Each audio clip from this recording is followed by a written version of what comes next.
Sé que algún día volveré, el tiempo lo dirá. No dudes de mí, es complicado de entender si tú no estás ahí. No puede amanecer.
Complicado de entender si tú no estás ahí.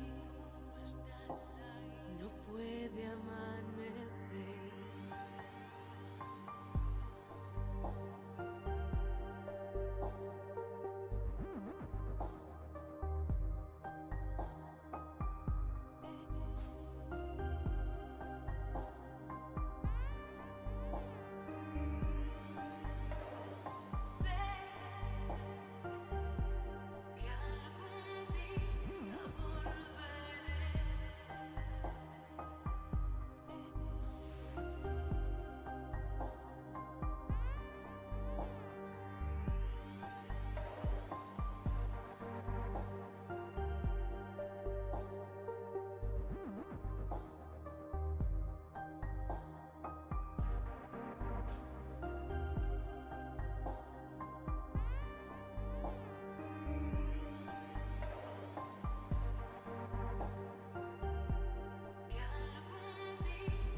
Welcome back, everyone. I hope you had an enjoyable lunch break. We'll now return to our agenda with item number 26, monitoring and evaluation. We addressed this topic with the tech at the joint session on Friday, but now we're going to continue and focus in on the operationalization of the work of the monitoring and evaluation framework for the CTCN's program of work. I'd like now to invite the CTCN Secretariat, specifically Clarine, to present the work conducted by the CTCN Secretariat on monitoring and evaluation. Clarine, the floor is yours. Thank you, Chair. Yes, indeed. So today's discussion is really following on from our discussion on Friday on the joint M&E indicators. So today, focusing on the CTCN, and I will share only a brief update on sort of the operationalization of the CTCN's M&E system over this last year. Next slide. Very briefly, because I know there's some new people in the room, I just want to come back to the extensive work that was carried out in 2019 and operationalized in 2020, where the tech and the CTCN developed their respective M&E systems, but they developed together so that it could be done in a coherent manner. And this was done through the support over a couple of months with an M&E specialist. It's a very robust M&E system, I have to say. It includes a theory of change, a performance management framework that includes, over 45 indicators, and it includes also indicator guides that help the Secretariat. All this aligned with the technology framework. Next slide. So, at our last AB meeting last September, the CTCN Secretariat made a presentation on proposed what we have termed sort of streamlined set of indicators, which are integrated now as part of the 2024 annual operating plan report. This is really to allow us to do our reporting on an annual basis. The proposal was made following presentation of certain challenges experienced by the Secretariat, namely the large number of indicators that the CTCN is sort of subject to, if you want, both coming from the original M&E system, but also coming from the new program of work. This amounted to something over 50 indicators, so I'm sure you can understand. Some new indicators were also introduced coming from the resource mobilization strategy that was adopted, as well as the updated gender action plan. So for example, we have a new indicator that is to assess the level of engagement with the private sector and philanthropic organizations. Another new indicator is to measure the percentage of TA budget allocation targeting gender mainstreaming. So those were some new indicators that were introduced at our last meeting and that we have been now integrating into our M&E system and collecting data for. Next slide. And again, purely sharing this because I know that there are a number of new AB members, and to give you an idea of sort of how we go about our M&E system, I did want to introduce you very briefly to one of our really key inputs into everything that we do in the M&E system coming from the technical assistance, and that is the technical assistance closure report form. I will show you just an example to have an idea of like how exhaustive it is. So for new people here, again, each technical assistance that is completed is also accompanied by a closure report that's filled in by the implementing partner. So you can find it on the TA page and in the key documents. I've just extracted a few sort of key, if you can see on the screen, but some key aspects of this closure report form. So again, this is the implementing partner that fills it up at the end of the technical assistance. So here are a few sections that I've highlighted, including a section on, what are the follow-up activities that we recommend the Secretariat, together with the government, follow up on once the technical assistance is completed to further monitor the impact of the work. We also have information on lessons learned from implementing the technical assistance in terms of how the project was designed in itself, but also, as I think was highlighted a number of times, what are the barriers to these technology transfers that we experienced in the implementation of this specific technical assistance, and what are some of the enabling factors?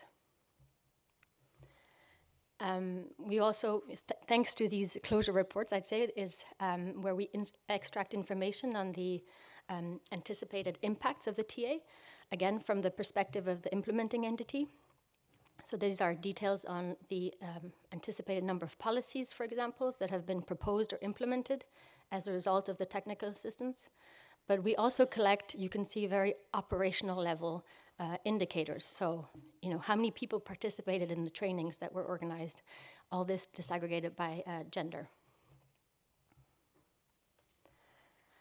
I want to here, only focus a bit on the higher level, on the impact level, because I know this is sort of a point of interest. So again, these closure reports are really a mechanism for the Secretariat to systematically collect data on these two key indicators, which are the anticipated GHG emission reduced or avoided as a result of the technical assistance, as well as on the sort of adaptation resilience side of things, looking at the anticipated number of direct or indirect beneficiaries as a result of the TA. So for example, from the 25 completed TAs in 2023, our implementing partners have reported that those TAs may lead to an anticipated GHG emission reduced or avoided equivalent to just over 1 million barrels of oil consumed, or the emission from 158,000 passenger vehicles annually. This is really just to give you an idea of sort of the scale. On the anticipated number of beneficiaries from the TAs that have closed in 2023 again, our implementing partners have reported the equivalent of the population of Argentina. So again, this is to sort of put these numbers in perspective. And I note here that although the CTCN does ask the sort of implementing partners in the closure report forms to disclose what are the methodologies, what are the baselines that are used for these calculations, there is still a need for quality assurance of these figures from the Secretariat side.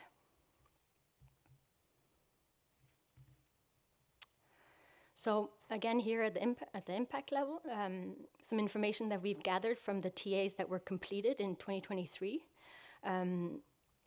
If we look at the expected leveraging of follow-up financing, once the outputs of the technical assistance, if they are taken up, what can this lead to?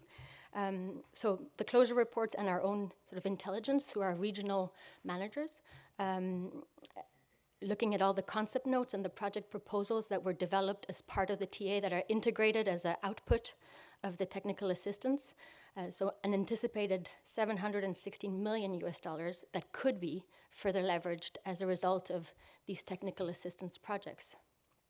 We heard today an example from Mongolia, which led to the development of a larger scale proposal. This was submitted and approved by Global Affairs Canada recently this year, so for 7.5 million US dollars. This is an example of a successful sort of leveraging of financing. And I think yesterday you heard a presentation on sort of how the CTCN will embark by the end of this year on sort of an exercise to further follow up with NDEs to track progress on how they are implementing the different recommendations from the technical assistance. And this is certainly part of that exercise.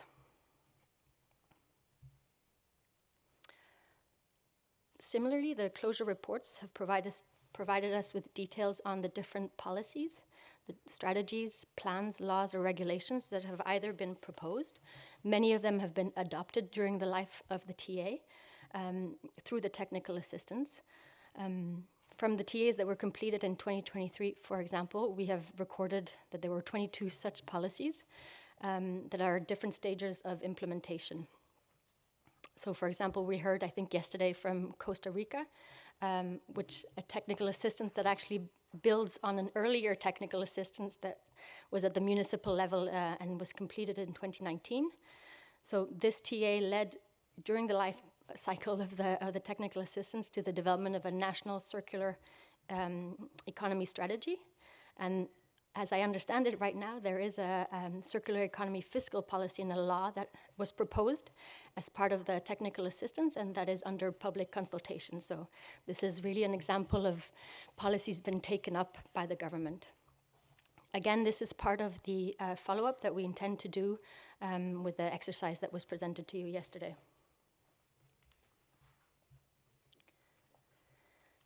Here, again, I just want to sort of share what we've initiated this year, sort of greater efforts to further disseminate and communicate the impact of our work.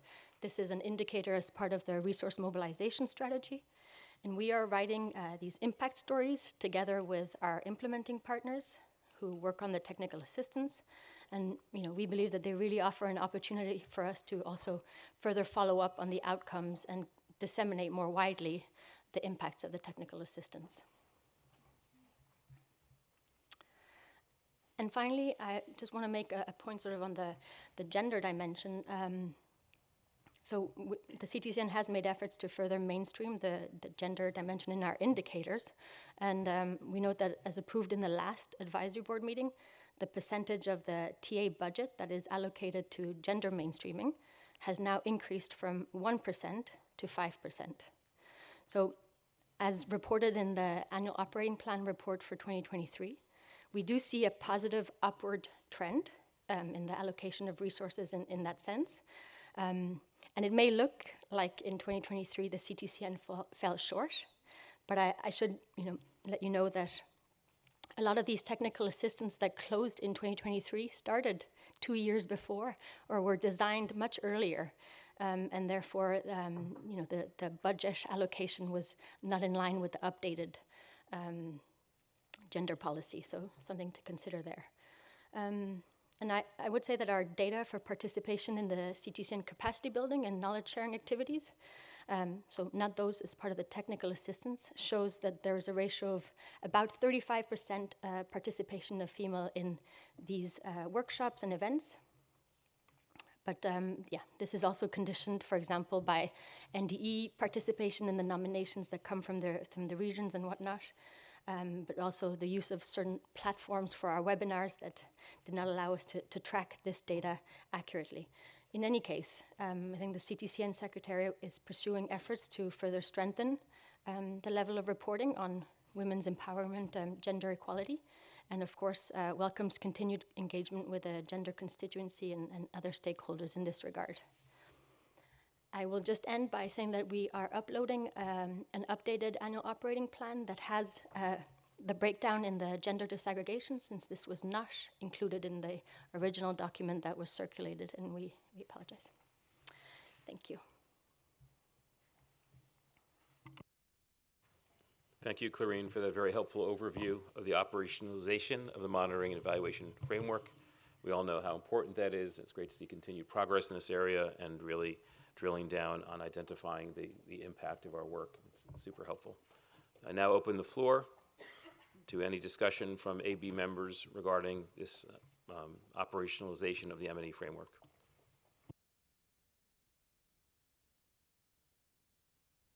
I see two flags. I didn't see who raised their flag first.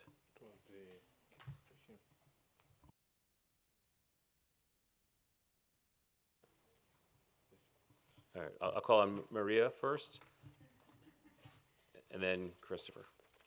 Great, thank you, Chair. It's a very simple comment in relation to the program of work. We have an activity 1.3, which refers to the promotion, collaboration, and partnerships in climate technology RD&D activities, and that one includes a specific KPI on the Youth Innovation Labs, right? But the current proposal, the updated performance M&E framework, does not include anything on the Youth Innovation Labs, so my request is for coherence and articulation. So if the Secretariat can consider to include the relevant indicator that relates to the YCI, this is to note, that the YCI has already a strong M&I proposal and framework within the document that we reviewed today, and it won't require any additional efforts from the Secretariat. And as a flagship initiative that has been, in development for the last 2 years and is thought for another 2 years, we think that would be important to showcase and elevate that impact. And last, when possible and when relevant, because we know this is not always possible or relevant, consider including indicators in the KPIs related to events, capacity building, etc., that not only track gender disaggregated data, but also age disaggregated data. And this is when possible, of course. Thank you. Thank you very much, Maria. Next, Christopher. Thank you, Clarine. Already spoke about this on Friday, so I won't repeat myself, but just to say that we very much support the development of this updated performance measurement framework. In particular, great to see the mainstreaming of gender indicators, which will help us strengthen the implementation of our projects, but also to collect the data information that we need to track the work on the gender work plan that we'll discuss later this afternoon. I think there's also a very important connection between this measurement framework and the template on the post-implementation of TI that we discussed yesterday. And particularly commendable to see that you're trying to quantify the mitigation benefits from these projects, including doing it in tons of carbon dioxide equivalents. I know myself that it's very difficult to do this, but it's really valuable and interesting figures that really help demonstrate the impact of the CTCN. So indeed, please do continue with these quantifications. Thank you. Thank you, Christopher. Ichiro, you have the floor. Thank you, Clarine, for your presentation. I noted the similar point that Christopher mentioned, that in your explanation that there is still existing issue about the quality assurance of GHG accounting as to the emission reduction or emission avoided due to the CTCN technical assistance. Yeah, so it is a very technical and difficult issue, but I think it's very important to improve over time the accounting so that the CTCN impact presentation about the emission reduction is credible. Yeah. And also, as to the adaptation impact, currently we have a number of beneficiaries. It's okay, but also adaptation impact indicator need to be developed over time, I think. Yeah. So apart from the number of beneficiaries, we need to devise other indicators that could also capture the impact of CTCN assistance in adaptation. Thank you. So that the CTCN impact presentation about.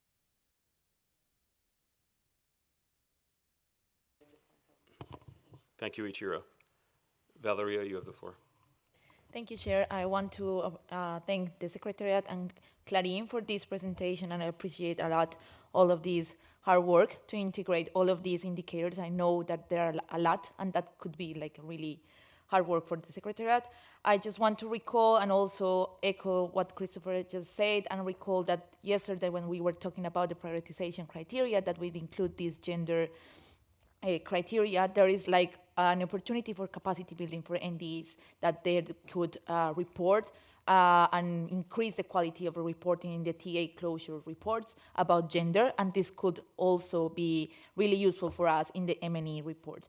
Also, I want to recall what in the CTCN gender policy says about monitoring and evaluation, that the CTCN Secretariat should make available best practice examples of how gender integration at the monitoring and evaluation stage could look. So this could also be helpful for the indicators and methodology tools, the indicator guides and the methodology tools.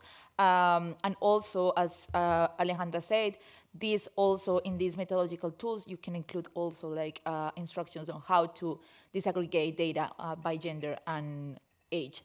Thank you. Thank you very much, Valeria. I don't see any more flags. Going once, going twice. Okay. All right, thank you to everyone who participated in that discussion. Would the Secretariat like to respond to any of the points that were raised? Maybe very briefly on the point on the Youth Innovation Labs, I do want to confirm that we do have, larger programs that are sort of standalone programs for which we do have M&E, distinct sort of M&E indicators to track those. And so on the Youth Innovation Labs in particular, for example, we do have, that is under preparation, my understanding, but it's not something that we have included in the annual operating plan as of yet. Similarly for our activities under the AI initiative, et cetera, as other examples. Ishiro, just on your question, thank you for those suggestions, and just to also let you know that in the closure reports, we do have, I really would recommend that you all take a look at the closure report, because they are 7 pages long oftentimes, with a lot of indicators, a lot of really good substance. And on the adaptation side of things, we do collect information, data on the anticipated co-benefits, for example, on health, on environment, et cetera. But that is all in qualitative format. So a bit difficult to sort of put into the AOP report but it is a metric that we are collecting and looking at and integrating into our lessons learned, for example. Yes, thank you. Great. Again, thank you very much, Clarín, and to everyone else who's working on the M&E framework. It's so important. We appreciate it. So we've concluded that discussion and provided guidance to the Secretariat regarding operationalization of the M&E framework. We are right on schedule, actually a few minutes ahead. So I now turn to agenda item 27, Gender Work Plan and Updates. And the board will once again be asked to consider and provide guidance on the information that has been presented and that will be presented now orally. I would like to draw your attention to meeting document 23/27, which presents a new gender work plan for the CTCN. During our 22nd advisory board meeting last September in Bonn, we welcomed and endorsed the CTCN gender policy, and we requested that the CTCN Secretariat work with the gender focal point on the draft of a gender work plan. I would now like to invite Anastasia from the CTCN Secretariat to take the floor and present this new gender work plan. Anna, you have the floor. Thank you very much, Chair. Good afternoon, everyone. So just to maybe briefly provide you some background information, the presentation is based on the document you received as package with our documents gender work plan. And this document was developed based on the approved gender policy at the past AB in September Bonn. Which included in each chapter certain activities and indicators what CTCN should do as part of the policy's implementation. So as part of this presentation, we will take a look at CTCN operations, capacity building, network and partnerships, knowledge sharing, and communication.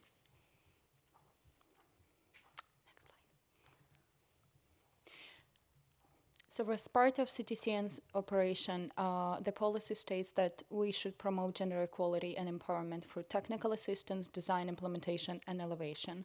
It also states that we should allocate 5% of budget resources for gender mainstreaming in each technical assistance. Technical assistance requests should include gender and other benefits descriptions, development of gender-specific and gender mainstreaming guidelines, incorporation of gender integration practices in monitoring and evaluation. As mentioned by Clarine earlier, the gender indicators are already included in the M&E. As for the allocation of budget, we're already working on that, and you can see tentative allocation of resources which will be spent this year. And as for the development of specific gender mainstreaming guidelines, we plan to have a consultant who we will find through the gender and climate technology expert roster to work with us to develop these guidelines. On capacity building, the Secretariat is entitled to provide education and training opportunities on gender and climate technologies. And as part of the policy, we committed to facilitating one webinar on gender and climate technology. In the area for this year, it was decided energy systems. So in Q3, the Secretariat is planning to develop a webinar on gender and climate technology in the area of energy systems. In here, also allow me to specify that we will try to find all the speakers for this webinar through the existing roster platform. As for network and partnerships, the Secretariat shall maintain a gender roster of experts for consultation and collaboration. And as part of this, we have active roster of gender experts available online on CT7 website for collaborations. We expand partnerships with women and gender constituency, and we provide support for gender-just climate solutions through partnership and resource allocation. In here, you can also see specifications on resource allocation for each specific item, which will be spent this year.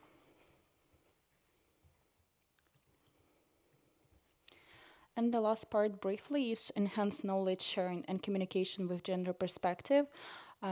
Secretariat should provide useful resources available for dissemination through other platforms. And we also integrate gender and climate technology component into our events. The last slide is on resources, just to highlight the total budget which will be spent to gender allocated activities throughout operational year of 2024. And that will be briefly it from my side. Thank you very much. Thank you very much, Anna, for the very helpful overview of the gender work plan and for all your work on that. It's so important that we now have a concrete plan to operationalize and implement the gender policy that we approved previously. I'd now like to open discussion and give the floor to any advisory board members who would like to comment or ask questions on the gender work plan. Okay, so Christian, and then Sigrid, and then Valeria. Christian, you have the floor. Thank you for the presentation. It's very enlightening, and it's good to see that the CTCN is making good progress on this. I just wanted to raise the work that we're doing in digitalization and specifically for AI. There is a major risk that in incorporating AI into all of our work that we introduce perhaps unknowingly gender biases as well. Is there a strategy to address the risk of gender bias in AI? Thank you, Christian. I saw a total of 4 flags raised initially, so let's go through those 4 members and then we'll ask the Secretary to comment. Sigrid, you have the floor. Thank you very much, Chair. I think it's really great to see this work plan, like the Chair said, that we're really operationalizing this action plan that we agreed on last year, really great. I would like to encourage that we try to make the activities perhaps even more concrete and tangible to be able to really use this work plan well. For example, I think we say that we are to provide best practice examples for how GA requests include gender and other co-benefits. Okay, so how and where do we provide these best examples? Also, how are we going to promote the gender roster, in which channels, when, just to really try to get some details. I think it would be even more useful for the CTCN Secretariat. Thank you. Thank you, Sigrid. Valeria, you have the floor. Thank you, Chair. No, first of all, of course, thank you to the CTCN, to all of this effort to operationalize the work plan, and also for the efforts in gender mainstreaming in all the activities. I think I'm just going to echo what Sigrid said. There is like a huge opportunity to reframe some activities, especially to help in the progress of monitor the advance of these activities and indicators as it's stated in the work plan. And also, I had a question regarding the gender roster, and it's like there is like the publication, and we are like the active roster is now online. But I wanted to know like how the CTCN is going to use this roster, and what if they have already planned some activities with these experts. Thank you. Thank you, Valeria. Stephen, you have the floor. Thank you, Chair, and thank you to the Secretariat for this report. This work looks very good. I'd like to particularly welcome the planned gender mainstreaming guidelines for national systems of innovation. I see that as a key opportunity to address some very significant gender imbalances across sectors and countries. And just a related question to that, how does the Secretariat see these guidelines being used, and can the AB help in that as well? Quite ambitious timeline here, Q3 to Q4, so this is something that seems to be coming up soon, and very interested to see how that goes. Thank you. Thank you, Stephen. Would the Secretary like to respond to any of the comments that have been raised? Perhaps Reggie will start with the first question on AI and digitalization, and I'll continue. Yeah, Christian, this is a very important question which you have asked, and if you recall and recollect the COP decisions and the earlier advisory board discussions, this topic also came up multiple times, that it should not create a digital divide, as well it should not impact the gender balance and create more gender.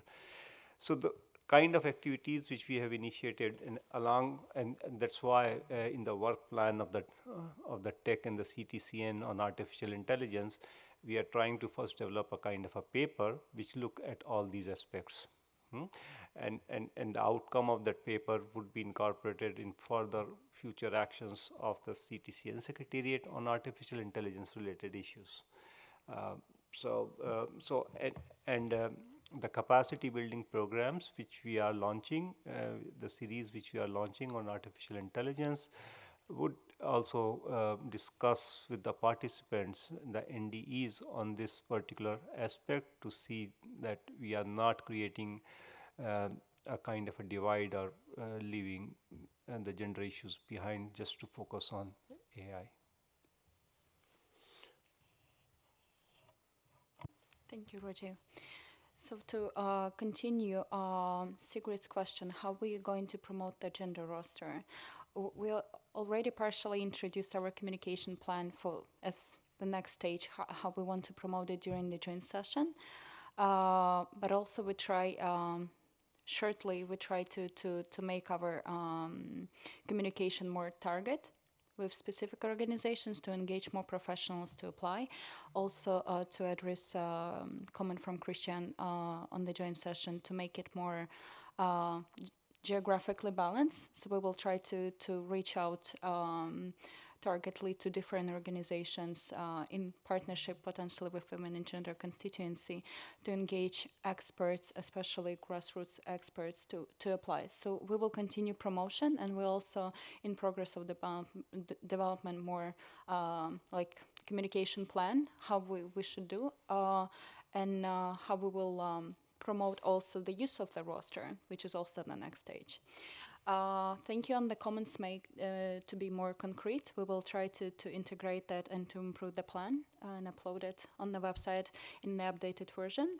As for the question on how CTCN is going to use the roster, we will be using it for our activities, but also we will try to communicate it to network members to make it available for them to use it for technical assistances, for their events, for technology mechanism events, and for UNFCCC constituted bodies to use this roster to find experts in gender and climate technology.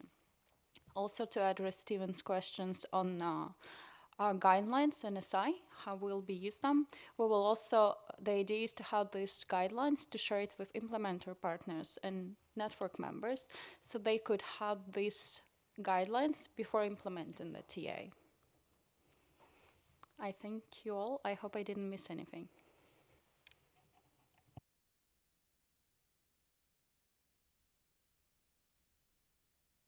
Thank you, Anna. Okay. I see Sigrid has her flag back up. Does anyone else want to speak on this topic? Okay, Sigrid, you have the floor. I'm very sorry for coming back. It's a tiny thing. I'm assuming that this is a work plan for 2024. So perhaps we could just add in the heading of this document, CTC and Gender Work Plan for 2024, if this is the case. Just to clarify the timeline. Yeah, that's it. Sure, we will do it. Thank you.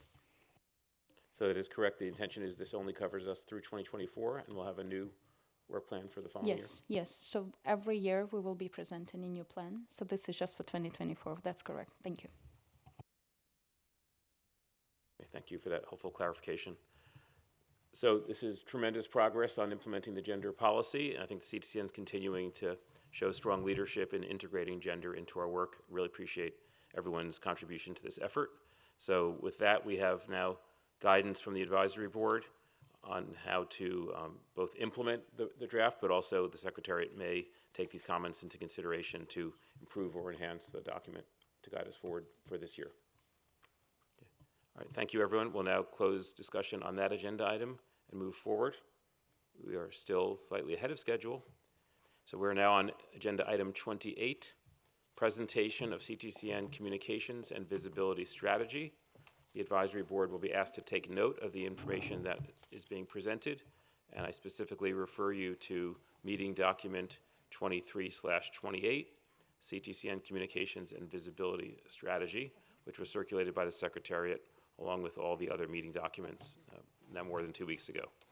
I would like to welcome Isabel Hagbrink, who joined the CTCN a few weeks ago as the new communications specialist, replacing Christina Communion.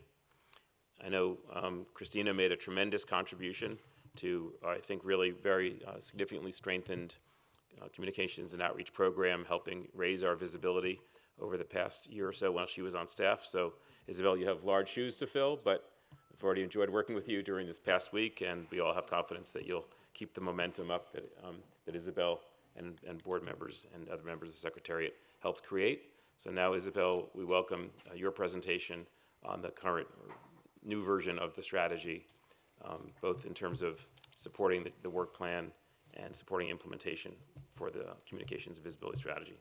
You have the floor, Isabel. Thanks so much, Chair. Thank you so much. And today we'll be discussing the Communications Strategy and Visibility report, which you have received a little bit more than 2 weeks ago. And this is a summary of that strategy, but also delving a little bit more deeply into the work plan for 2024. Which is, of course, the day-to-day tactics strategies overarching, ideally for several years. Work plan is oftentimes a set amount. This is for 2024, but we can also have smaller work plans for events and so forth. So I'll be giving you some details on that. But just like Erwin said, I want to start, before we continue, by giving a huge thanks to Christina and Anna for all the tremendous work that you've done in this past year. It is certainly, it was some really heavy lifting, and everything that I present today, of course, stands on the shoulders of their great work. So without further ado, let's continue. When we look at communications, it is, of course, essential to be clear on the key messages, right? And so the key messages for the CTCN is the CTCN unlocks climate innovation and technology for systems transformation in member states. This is, central to what the CTCN does. The CTCN works at a critical crossroads, matching technical assistance in member states to industrial SMEs, technology providers, and financing institutions. And then the third really important message is by identifying solutions and promoting innovation, CTCN creates ways for countries to implement their national climate strategies by de-risking private and public investments. So based on these types of messaging, and these are not all, but these are some of the key ones that we find, we then develop a communications strategy, and then based on that, a communications plan. So built on that, what are the communications objectives? Well, it is certainly to showcase the unique role of technology to help member states reach their climate targets and implement their national climate strategies. It is the way that technology can leapfrog and also solve challenges more quickly than if we didn't take advantage of these technologies. So this is one big objective. How do we get that message across, and how do we showcase that role of technology in everything that we do in communications? Secondly, another objective is to position the CTCN as a valuable asset, facilitating the collaboration between NDEs and network members. The role of the CTCN, as we see it, is really to connect people. It is a convening capacity. It is a way to create a space for dialogue, bringing people together, and allowing for discussions, and ultimately, hopefully, collaboration, compromise, and agreement. And it is really, truly to influence and shape climate action in member states. And then thirdly, one of our key objectives is to promote the CTCN's catalytic role within the broader landscape of global climate action through the lens of our current portfolio. So then we go and look at the actual technical assistance, the actual portfolio, the work that makes a difference every day on the ground and catalyzes further action. This fosters greater understanding of and appreciation of the CTCN work in our member states. So with those three objectives, let's jump into what the 2024 work plan looks like. So we focus on three main areas: engagement, branding, and partnerships in 2024. Engagement, what does that mean? Well, we all know. We've all been talking about engagement, for the past couple of days. We are certainly looking very much at engaging and re-engaging with key stakeholders. I'll be naming the key stakeholders in slide 6, but that's certainly very, very important. We also focus on internal audiences, engaging staff, engaging CTCN staff to make sure that they're our brand ambassadors, tech, UNEP, and further, to totally internalize the messages and to promote our work online, in the corridors, in the elevators, and so forth, at events, so that the CTCN is top of mind when they're talking about the great work of the UN. We will seek communication opportunities at every moment and encourage storytelling by staff, by partners, by you, the people in this room, and other key stakeholders to foster a culture of collaboration engagement. This is really important to us. You are our brand ambassadors. The staff should be our brand ambassadors. At every moment, the CTCN should come to mind. Branding is really important. I think Christine and Anna have done a great job in branding this past year, and we need to continue that work, strengthening our profile, ensuring that we have high visibility, high quality communications assets. It's not only the logo, but it's all the blogs and so forth that are published, assets that you guys can use as well. And then sharing branding guidelines and key messages with all our key stakeholders to ensure consistency and clarity in messaging, helping key stakeholders to communicate in their turn the impact of the CTCN and creating these brand ambassadors that I'll be talking a lot about. And then, of course, and that includes elevator pitches and so forth, something that Annie has asked for and requested, and we'll certainly do our very best to provide short, spiffy messaging that you guys can use if you ever run into, the head of the UN in an elevator. You know exactly what to say. We are a small team, but we punch above our weight, and that is the type of messaging that needs to come across.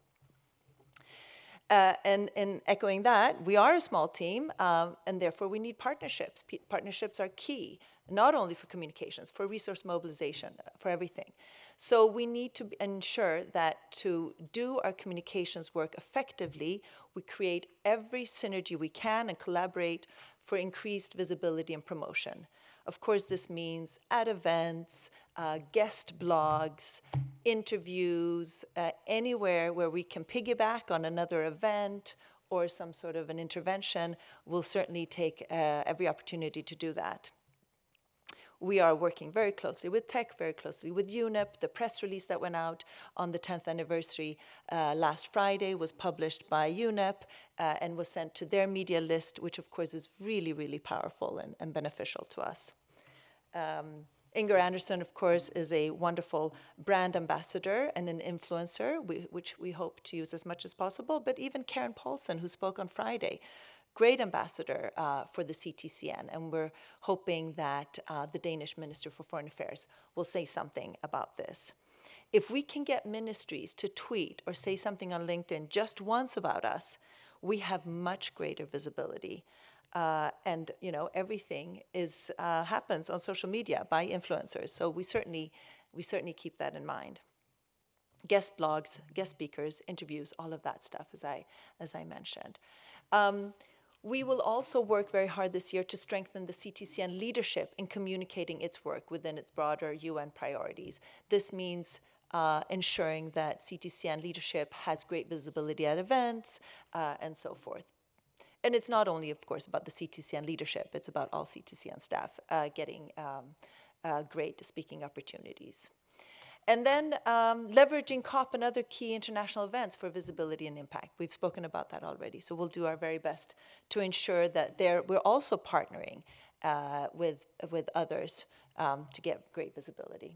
It's very expensive to be at events, as we all know, so the more that we can share those costs, the better. So let's look specifically at some of the things that we'll be doing this year, and this is just a long list that I won't go through in great detail, just to give you a flavor of the things that we'll be doing at the very least, right? We might do a lot more than this. The great bottleneck is time, of course. We are a small team, and so we don't have more than 24 hours in the day, but we'll do as much as we can.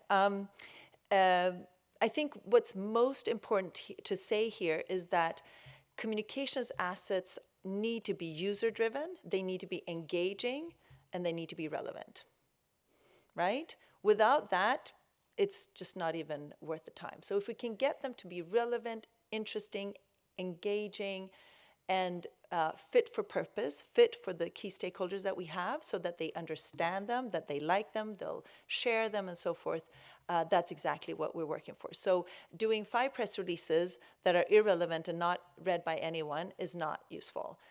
Doing 2 that are really relevant, that's much more appropriate.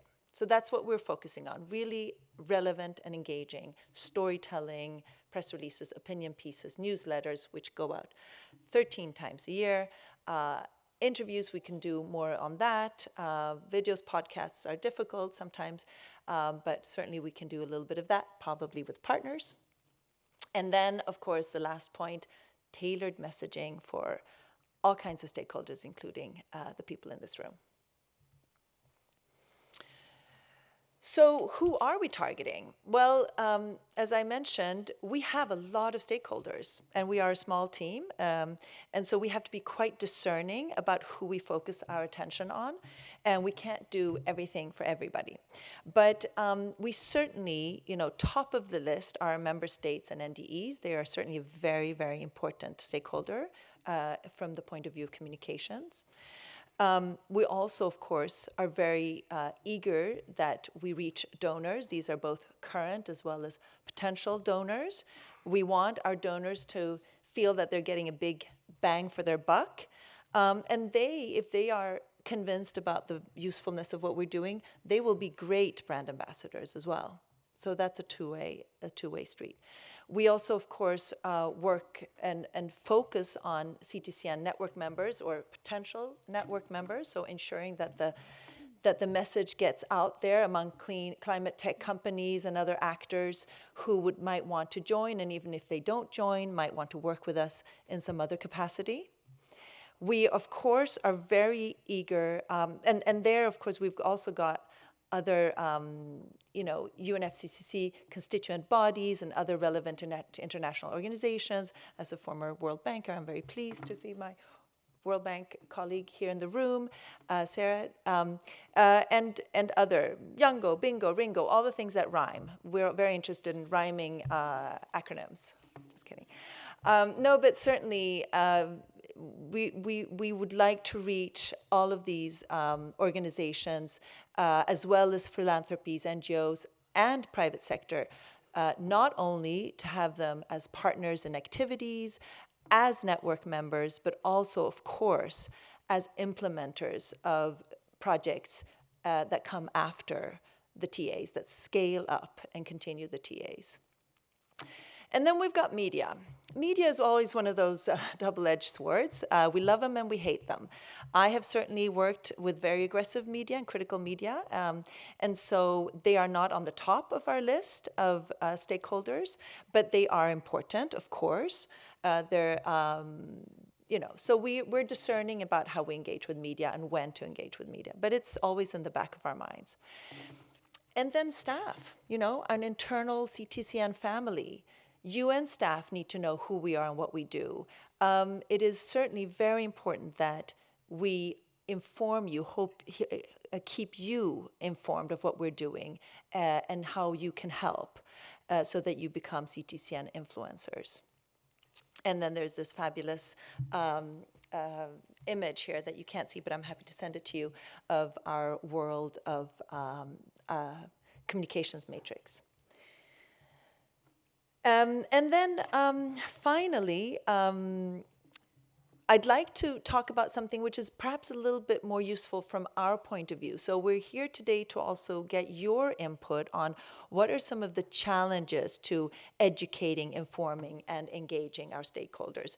So these are some of the challenges that I see. And I'd love to open up the floor afterwards and get your input on some of the challenges and ideally some of the solutions to those challenges. So first of all, it is really key that we raise the profile among developing country NDEs. And in countries perhaps where the NDE is missing, where climate and technology government experts are important, how do we reach them so that in all of these countries they feel empowered to take advantage of the technical assistance? We have heard from Clarine and others about the wonderful work done in monitoring and evaluation, the survey that DAI has put together. All of that is excellent work. We need the NDEs to report back in useful ways, in ways that communications can use the information, lessons learned and so forth, so that we can share it with other countries. But also, we need them to report back 2 years after the TA ended to know whether it's been picked up by another actor and scaled up, or if there was some sort of actual effect or impact of this TA. And that's sometimes where the communication breaks down, I understand. And of course, I'm new here, but this is what I hear, that they don't really spend a lot of time 2 years after the fact. So I think the other day we said we'll harass them until 5 years after, and then we'll stop harassing. But in any way, I think that kind of information, what happened after, is very, really important for the storytelling. And of course, it's really, really important to, and sorry, I also wanted actually to connect to the groundwater monitoring example that we heard about yesterday in Belize and the kind of lessons learned that Jamaica and other countries, similar countries, had shared with Belize. And I think that is exactly the type of lessons learned that could be very useful for the CTCN. One country helping another. And then how do we raise the CTCN profile among current potential donors to raise funds? I know that Julia, of course, has recently joined the team, and that we in COMS will work very closely with resource mobilization to ensure that she has the information that she needs, but then she also feeds us information so that we can put that out there. And then finally, engaging with NGOs, foundations, corporations to ensure that there is a scale up, that there is an afterlife to the TAs. That is a huge challenge, not only to us in COMS, but to the CTCN as a whole, I think. And if there is no scale up, then that's a missed opportunity. So these are some of the challenges I see. I'd love to hear your feedback on this, and that's the end of my presentation. Thank you so much. Thank you very much, Isabel. Really appreciate this work. It's obviously clearly presented as holistically connected with the rest of our work, right? It's not a separate strategy just for PR for the sake of PR. This is about, getting messages out to replicate and expand on the results of our work. This is about finding ways to build on the technical assistance, to find partners and resources to take the next step to implement work coming out of the technical assistance. This is about getting the message out, but also ultimately about part of our resource mobilization partnership effort. So I really appreciate the holistic design of the strategy, and I think it's fair to say there are certainly at least several, if not many, advisory board members who would welcome the chance to be more actively engaged in supporting this effort in between sessions, and so this should be very helpful. I'm sure all individual members are encouraged to stay in direct contact with the Secretariat if you have ideas about how you can help support this strategy in all the ways that Isabel outlined. So I really appreciate that. Now opening the floor to member comments. I have Christopher, then Annie, then Justin, and then Stephen. Christopher, and then Sigrid. Christopher, you have the floor. Yes, thank you very much. First comment is just a minor suggestion in terms of the editing of the document. There are some inconsistencies in the text that sometimes it's called the communication visibility strategy and sometimes just the communication strategy. But maybe worth taking a look at that another time, but otherwise the document is great. Second point, in terms of social media messages, I would say as a general comment to really, for the Secretariat to try to really simplify the language as much as possible and to really try to avoid using buzzwords and very technical language.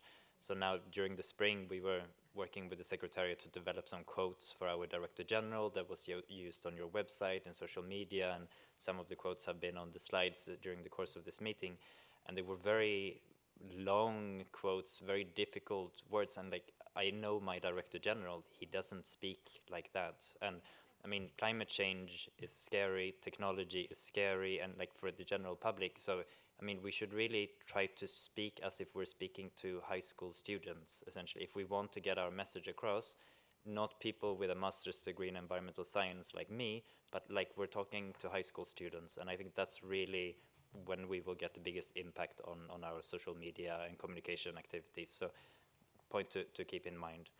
And last point on communication and about the biggest communication event that we have with the COP, that just a suggestion to the Secretariat that a couple of months before the COP, when you know which events, high-level events that you will do, so if COP now is in November, maybe in August and September, feel free to send a list to all of us on the advisory board and say, these are the events that we will do.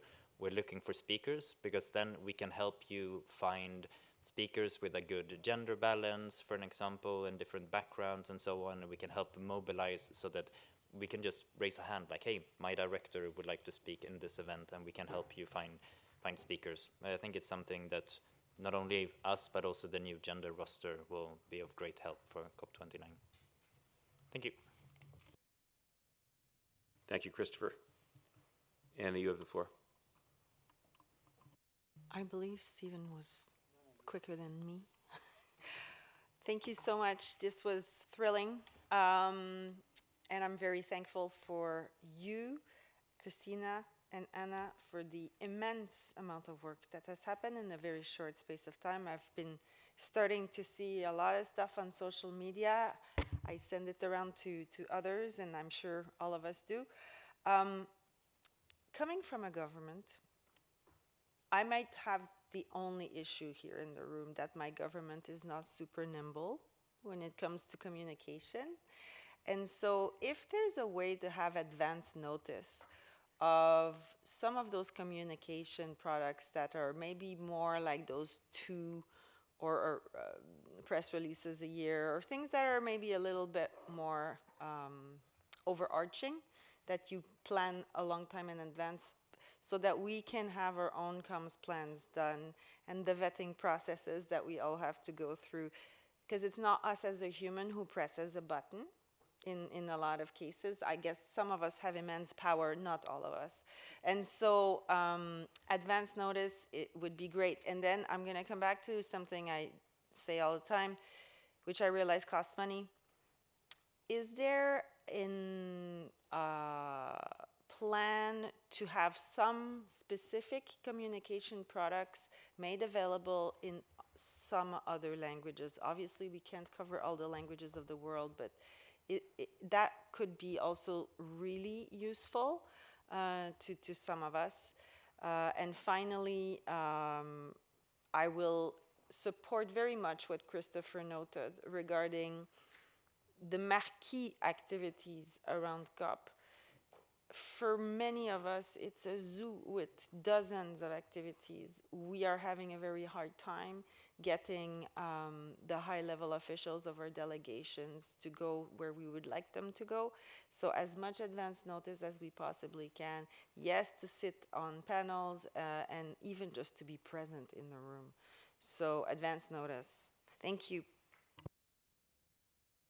Thank you, Annie. The list I have now is Justin, and then Stephen, and then Sigrid, and then Lydia. And then if no other members raise flags, we'll go to comments from the observers. So Justin, you have the floor. Great. Thank you, Chair. Well, firstly, thank you for the great presentation. Thank you for the amazing work that this team has done since effectively, March last year. You can really see the difference. Quadruple digits on LinkedIn in 9 months. That's pretty damn good going for anyone. I don't want to repeat what's been said, but I just want to add a couple of points. Very good document. Thank you for it. In terms of some of the key performance indicators, I'm wondering whether or not we shouldn't use the program of work as a baseline. Because if I look and put my business hat on, I think this is a 5-year investment in CTCN. If we use the program of work as a baseline, you can then see year by year how we actually build on top of this. A couple of other thoughts that come to mind when I ran through the papers, particularly the focus on new network members, I think is fantastic. Maybe we should also set ourselves a challenge of actually, maybe I'm going to be a bit bold here, doubling that number by the end of the year and just go for it. Because I think as you say, Isabel, leveraging your brand ambassadors, I think that's realistic, because I think then automatically we grow the network, we grow the opportunity space for CTCN to deliver. On resources, on the very, very last page, I did read the whole document, you note that you're going to need help with actually implementing all this. I'm wondering to what extent we can't find pro bono support from some of the network members. I know there are obviously sensitivities around partnership engagement with the private sector, but I'm pretty sure there are people that will be willing to help. I think it's also been said in terms of some of the milestone events. When we wrote the resource mobilization strategy, we specifically called out UN General Assembly. I know it's another zoo, Annie, but if we can target and find the right people, a lot of people are going to be very responsive to what CTCN has to offer and wants to say, because this at the end of the day is about people. To Christopher's point, I think also video shorts, even if it's 20 or 30 seconds from someone delivering on the ground. My favorite project so far is St. Kitts and Nevis. That's just such a story for such a small amount of money with such a big impact, helping people. It's those kind of real world examples that I really think bring this to life. Last point I think at this juncture would be, and you and I have already been emailing backwards and forwards, but I'm pretty sure that some of us have already got speaking arrangements lined up. Some of us have got contacts to media or people that do podcasts. If you send us a wish list, perhaps we can already start filling that out, because I think you've raised a really important point, and that's time. We don't have that much. There are only 24 hours in the day. If we can front load a lot of this with you, so you have a build-up strategy, I think we'll maybe be able to then build on that as well. And just, again, a huge amount of thanks from my side for the amazing work that's been put in over the last year. Thank you, Justin. Stephen, you have the floor. Yeah, thank you very much to the Secretariat. This is brilliant work. I agree with everything that's already been said by others. We now have compelling top-line messages, which is what we really needed. It's good to see the various channels of comms that have been listed, especially interviews and podcasts. Op-eds, of course, a minimum of 2, and I think we have opportunities here, the director, AB, staff members, different languages, different markets, different newspapers, different websites. We should have drop-in case studies that we can feed into a text to shop it to a relevant region, relevant location, preferably complete with human interest stories, because that's what people want to read about. So the idea of op-ed texts as living documents which are modular and can be tailored to times and to locations. Television news, they've got 24 hours to fill. Climate change is more and more on their agenda. Bloomberg, for example, is always talking about climate change. And again, because of the structure of the Secretariat and AB members, we have people in just about every time zone, so we can help them fill that 24 hours. In terms of global moments and regional moments, the General Assembly, spring meetings and others, planning well in advance what is the CTCN message for an event that is going to be relevant to CTCN work or CTCN resource mobilization. I know you said quite correctly that the journalists are not top of the list, but I do think this is also important to be packaging drops to media with quotes, and preferably including, if we can, people helped by the CTCN. Journalists love to start climate stories with a human interest story again, so I think that's very important. A lot of this is in the brochures. The brochures are great and a good starting point for this. Justin has already raised the question of the procurement process. I won't repeat that. Just a little question about the target audiences. I understand the method here, but passive opponents, I don't think any parties should be opponents, even in a passive sense. So perhaps, again, it's an important planning tool, but again, it may be misunderstood by some. But great work. Thank you very much. Thank you, Stephen. Sigrid, you have the floor. Thanks very much. Thank you so much for this strategy. I think it gives a really good direction for the coming 5 years. As an AB member and as an ambassador for the CTCN, I was very happy to see the AB messaging material in the pipeline. I would be so happy if this material, along similar lines as Christopher mentioned, if it was pedagogic, so that you can explain really in a way that people understand what the CTCN does and what's in it for them to get involved. Next week, I have a meeting with a large network of private sector entities in Sweden who work internationally with climate technologies. I'm going to pitch the CTCN, so I am currently putting this together myself. Yeah, really what's in it for them to get involved. So any help with that in the future would be great. Thank you. Thank you, Sigrid. As far as members who have their flags up, I have Lydia and then Fred, and then we'll go to observer comments, and so far I see Svetlana on behalf of observers. So Lydia, you have the floor. Thank you, Chair. Thank you for the presentation, very great. This topic is not that easy, as all you mentioned, especially Christopher said that CTCN has to reach all kinds of minds and ages.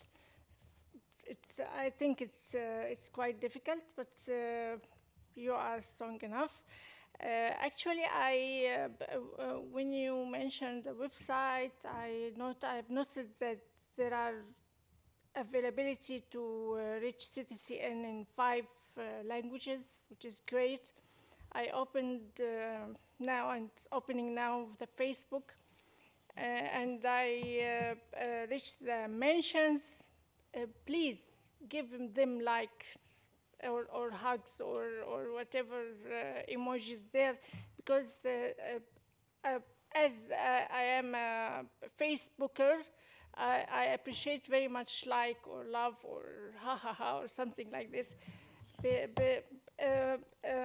Look for the review look for the updated photos. I always use hashtag CTCN. Please do like or do thank you, do congratulate. Whatever responses is very vital to reach the audience of all kinds from the globe itself. That's my comment, and thank you very much. Thank you very much, Lydia. The last member with another member's flag. Okay, last chance for members to raise their flag. I know, I see. So Fred, and then Christian, and then we'll go to Svetlana. Fred, you have the floor. Yeah, thank you very much. I would like really to thank all those who made an effort to shape this document, which was really well presented, and I think the contents were very fine, can help us achieve some of the challenges, or can help us address some of the challenges we have been talking about, the visibility, resource mobilization, and at least strengthening partnership and the outreach. So I just maybe wish to emphasize that we need to package the communication contents very clearly to capture the message that we want to communicate.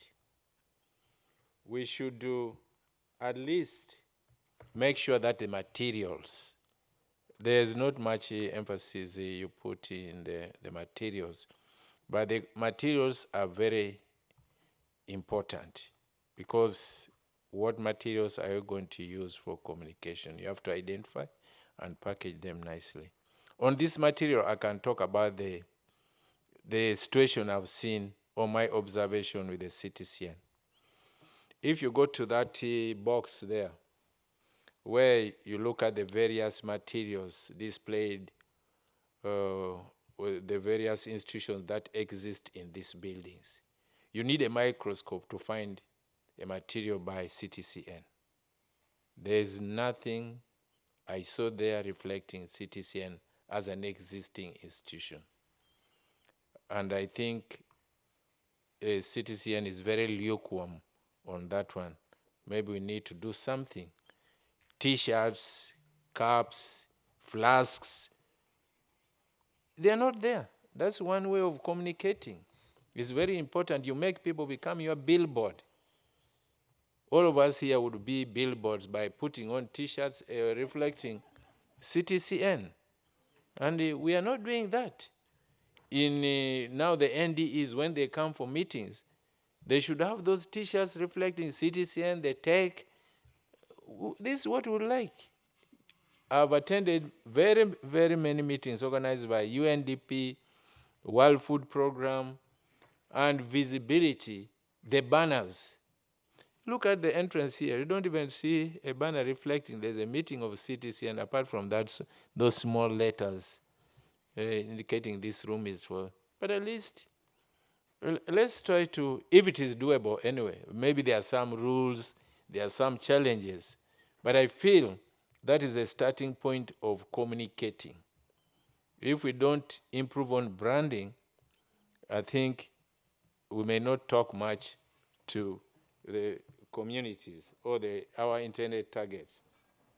Then we should identify the platform where we're going to take this, that is related to the target. What platform, the categories, and who are the partners who are going to be there to help us to advance our communication, because we may have our communication strategies there, but there may be other partners who can help us. And also, what is the role, the objective of this communication? The objective should be very clear. Why are you communicating? I think I like the presentation. It addressed some of the, but it is always very good to package the objective of the communication. What do you want to tell the people? Otherwise, it may be counterproductive. Is it resource mobilization? Is it visibility? Is it awareness? So those have to come out very clearly. Then as I said earlier, this can be a very good vehicle for resource mobilization, because if we intend to use the communication for resource mobilization, we should state it very clearly, and we should have the message that talks to that subject, to that objective. Then I already said the visibility, and then you really outline that we need to communicate not only the achievements, but we should tell people our challenges, because by telling people the challenges, they will also, you catch some sympathy, and people will say, yeah, we understand the constraints they are facing. Maybe we can come in here handy to help them address these challenges. And then, of course, they have mentioned about the language. Language is very important. Where are you going to communicate? You may waste a lot of English. You may waste a lot of French when people only understand Portuguese. So you should really be very clear about the audience. Are they well versed with the language that you are using? Do they appreciate it? And I remember my first visit to France. When I tried to talk to people in English, everyone was turning the back. I didn't understand why. Then I started listening how the French government was limiting the English programs in their radio, in their TV. So it was a sort of I realized there was a sort of a competition. So when you are going to France, you take the communication in French. Otherwise, you may not get audience. It's not like Denmark, German, where you go, you speak English, everyone is ready to help you. But some countries are very sensitive about the language that you use, because it may be also competing with their language. And I think that is my observation.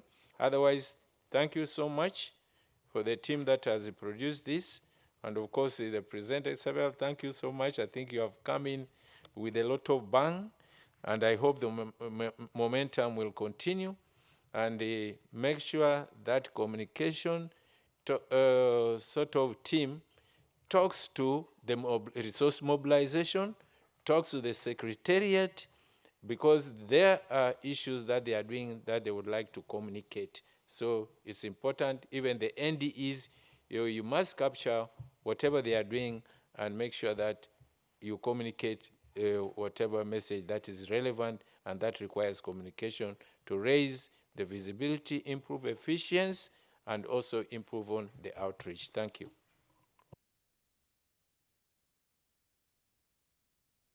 Thank you very much, Fred. You don't think we should have tote bags as well as T-shirts? Only T-shirts? No, I mentioned a few. Yeah. Usually we get tote bags at conferences also. Yes. We did have CTCN coffee cups in Songdo, travel mugs. Yeah, I think I'm not going to say what he has said, but it reminds me about also incentives to the various members of the advisory board. The members here are here in a voluntary capacity, representing various constituencies, representing various institutions, and so on. I recall that when I was the second chair of the advisory board, the secretariat produced a plaque at the end of our tour of duty. And even right now, when I show people that plaque, I recognize my contribution to this process. Now, the members of the advisory board here, how can we appreciate them for the good work? It's not saying welcome, goodbye, but at least let his government or his communities or her communities at home realize this person has served globally, especially delivering technology to developing countries. I think we should embrace that. I don't know why it was dropped, the award of plaque to the chair of the advisory board. And maybe the tech could also take up the tech secretariat so that we award persons who have been contributing. But there should be something also for the other members of the advisory board to show that they have been a part of this process. And I think that is also part of the communication to increase incentive for members to participate in this, because we need also recognition. We don't need salaries. We are not earning salaries. We are not earning it, but at least that recognition is very important. Thank you. Thank you.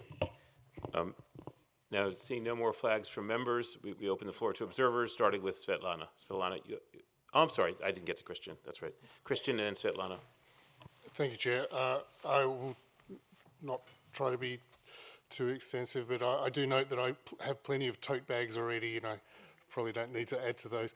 But seriously, Fred's contribution is worth considering. I think it's a well-known psychological trait that people who wear uniforms, who are dressed similarly, interact better and are more productive and more efficient. I'm not saying that we need CTC and advisory board uniforms, but you know, polo shirts, branding, maybe a little badge, something that recognises our participation in the technology mechanism and what we do. You know, within reason and within budget, I think it's worth considering just to have that branding out there.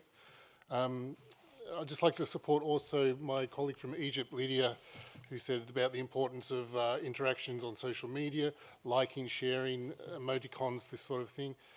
I am fairly active on LinkedIn and other social media sites, and I know many of you, we're connected there, and I've received numerous connections just off the back of this last few days' meetings as well.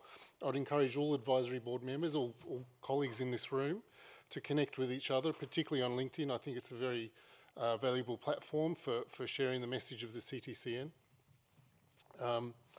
And just when we are, interacting and posting things on LinkedIn, I think Christopher's message and to an extent Stephen's are very important, that we need to have simple, direct, easy to understand language. Many of us are negotiators, so that would be foreign to us because language is our trade, and sometimes the more complex the better. But really, I think high school level or at least first year university is more than complex enough to get across the ideas that we're trying to share. But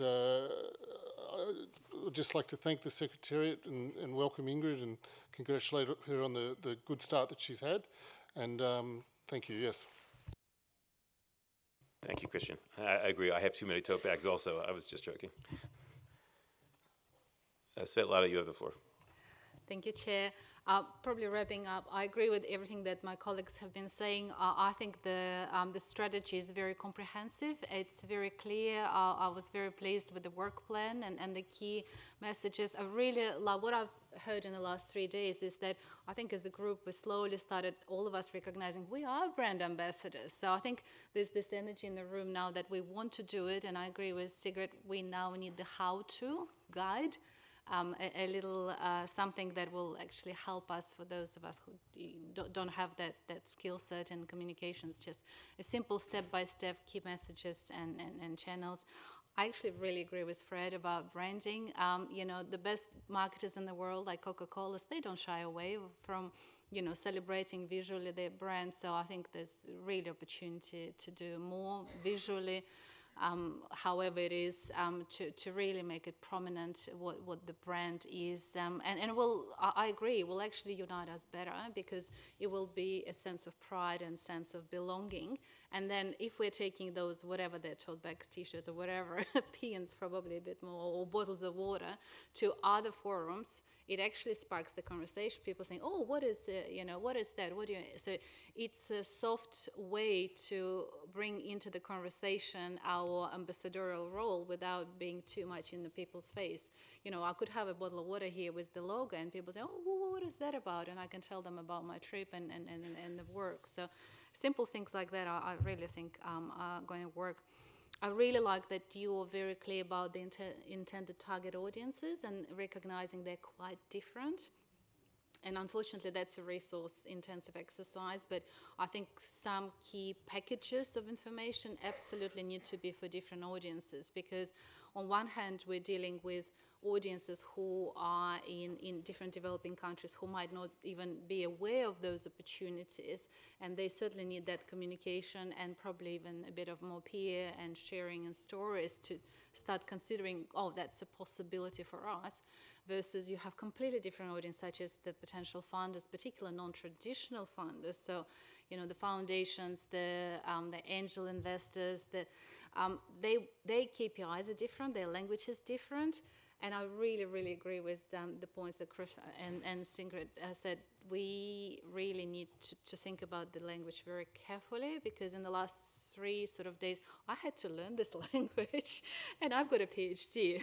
So it really, there's a room, I think, for making the key messages a bit more clear. Perhaps through stories, perhaps through visuals, so less text intensive and a bit more visual stories. And I'll finish on the last thing. I agree with media. I have a love-hate relationship with that.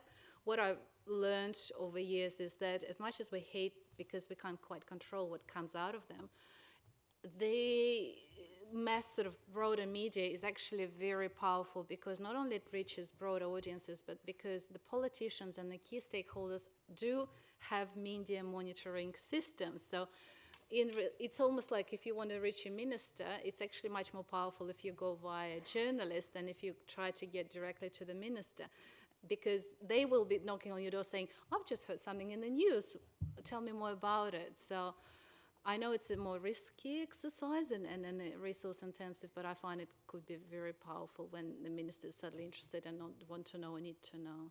That's my 2 cents. Thank you, Svetlana. Appreciate that very much. Annie, you have the floor, and then I think we'll be able to close this agenda item.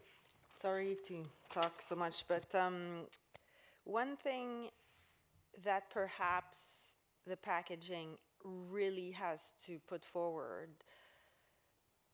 CTCN is under UNFCCC. We help the countries deliver their commitments under Paris. Like we, and I mean the Secretariat and this is so important.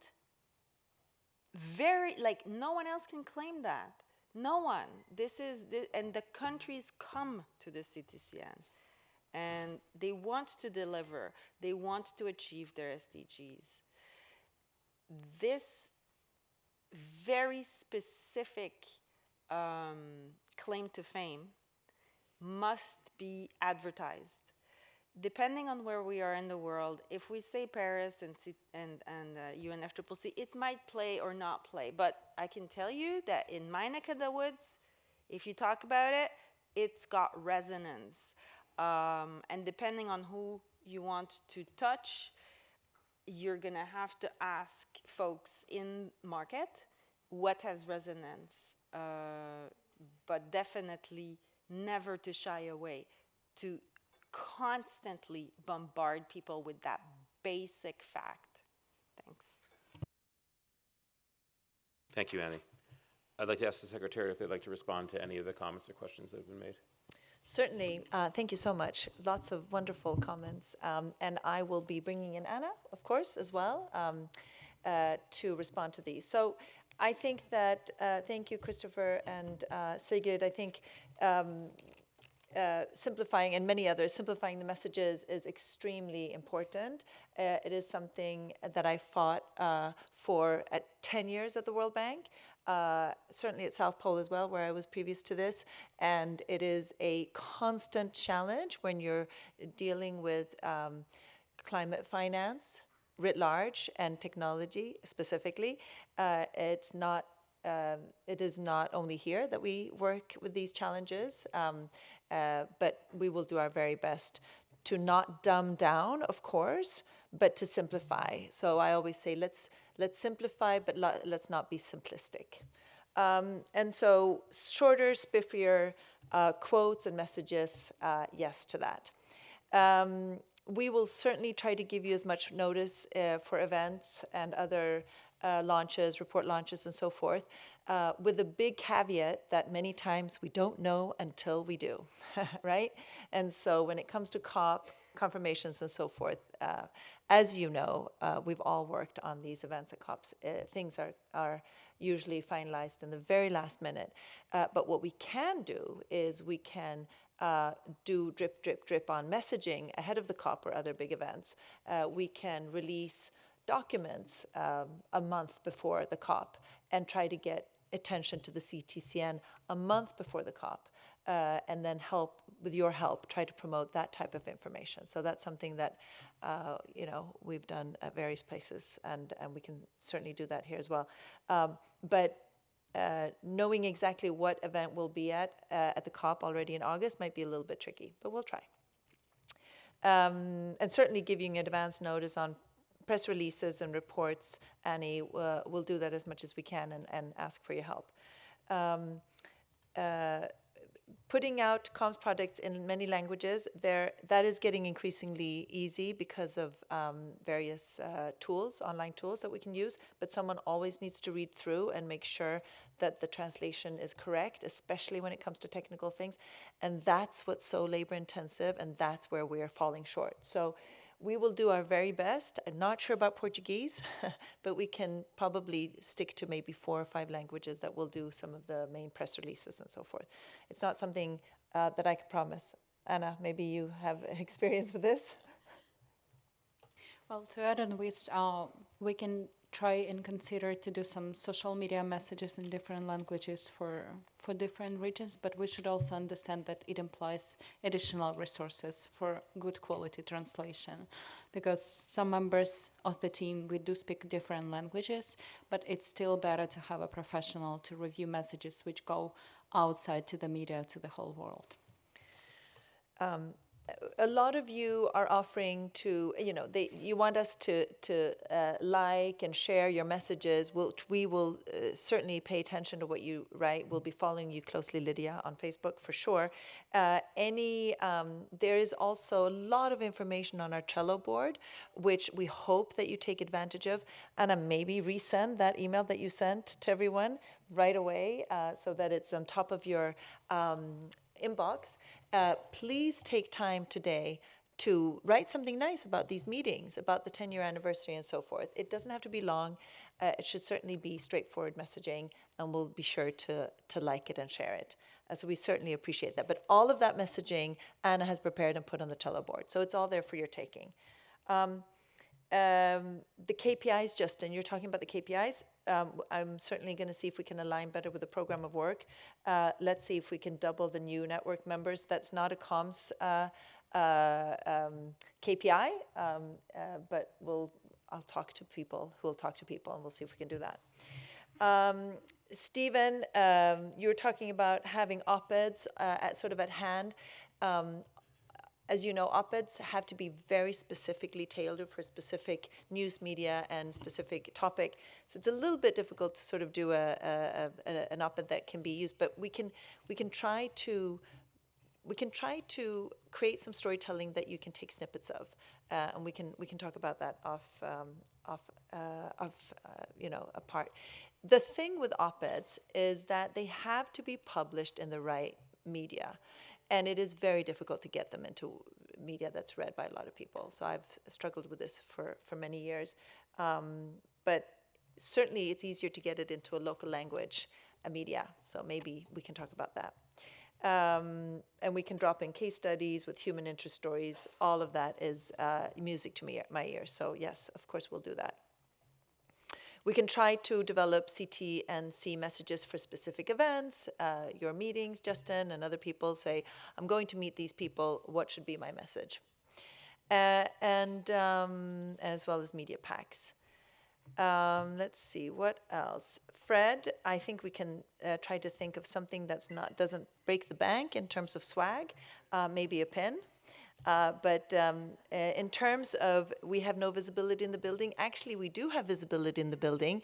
Not only do we have a lot of roll-ups everywhere, there were a lot of nice posters. There was a specific Slam Dam exhibit upstairs, and there's a huge 11-meter banner, 11.5 banner that's hanging from the 3rd floor. And not only that, that's visible, but there's also a message going out in the newsletter that's read by everyone in UN City, and that's going out today. So just because we don't have the reports and the things, I don't think that UN staff actually go and pick those reports.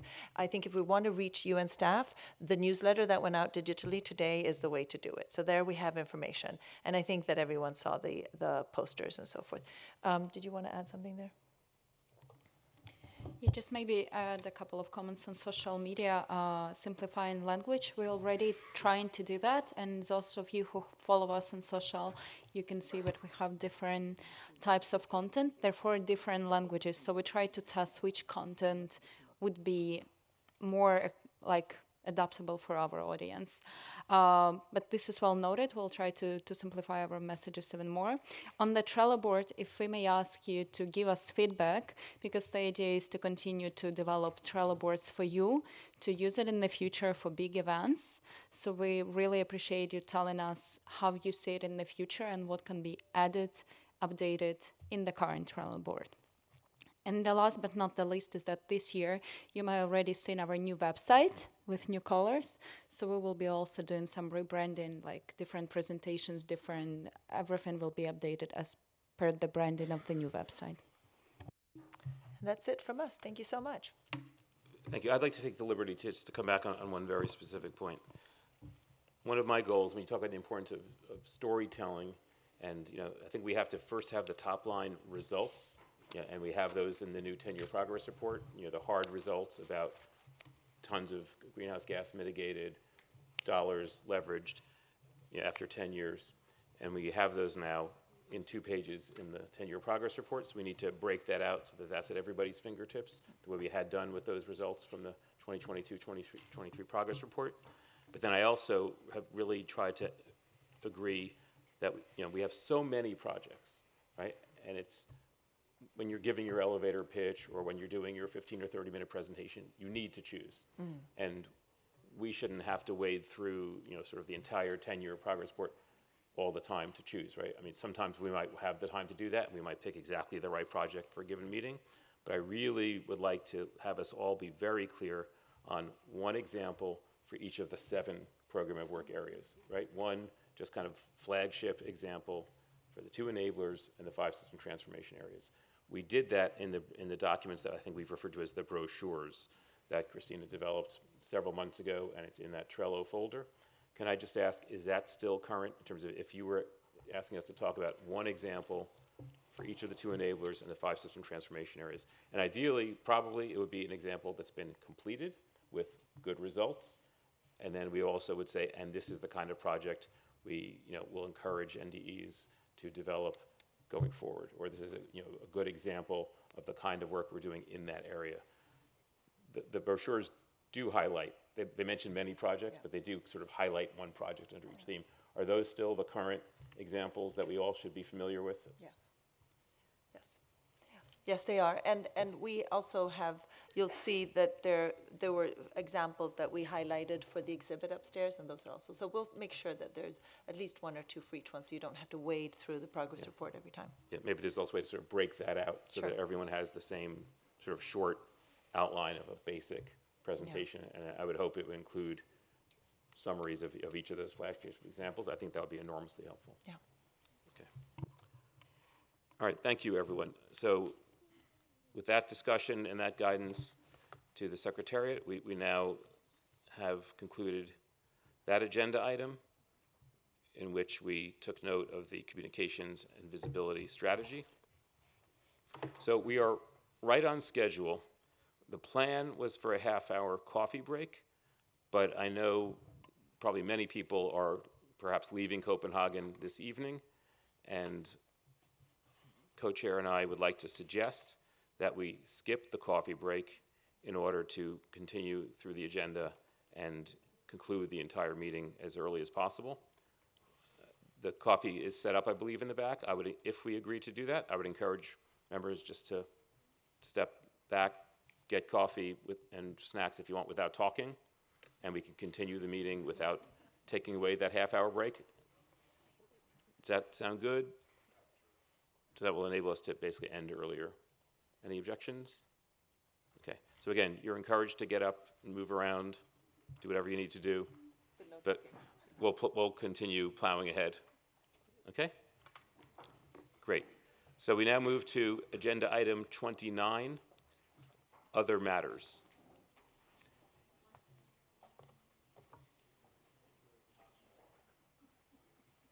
So specifically under this agenda item, it's really intended to be open-ended, in which members and observers are invited to raise any other issues for consideration by the advisory board.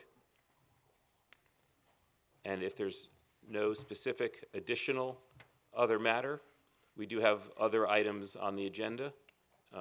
Again, just to make sure everyone understands what is scheduled, so you can consider whether there's anything else you want to raise now. The next agenda item will be advisory board administrative matters, in which we will elect a new chair and vice chair. And then we will also discuss the structure of advisory board task forces. And then with that, we would close the meeting. So would anyone like to raise any other matters for this agenda item? Justin, you have the floor.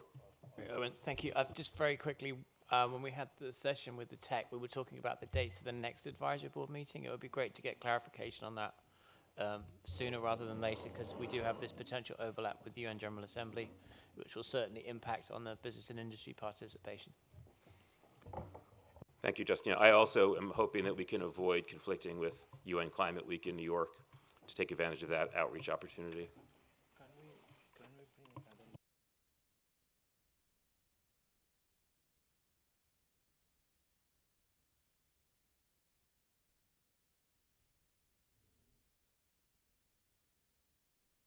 We'll ask the Secretariat if they have any additional information they want to give about the dates that were proposed for the September meetings. Any other matters that people would like to raise? Okay.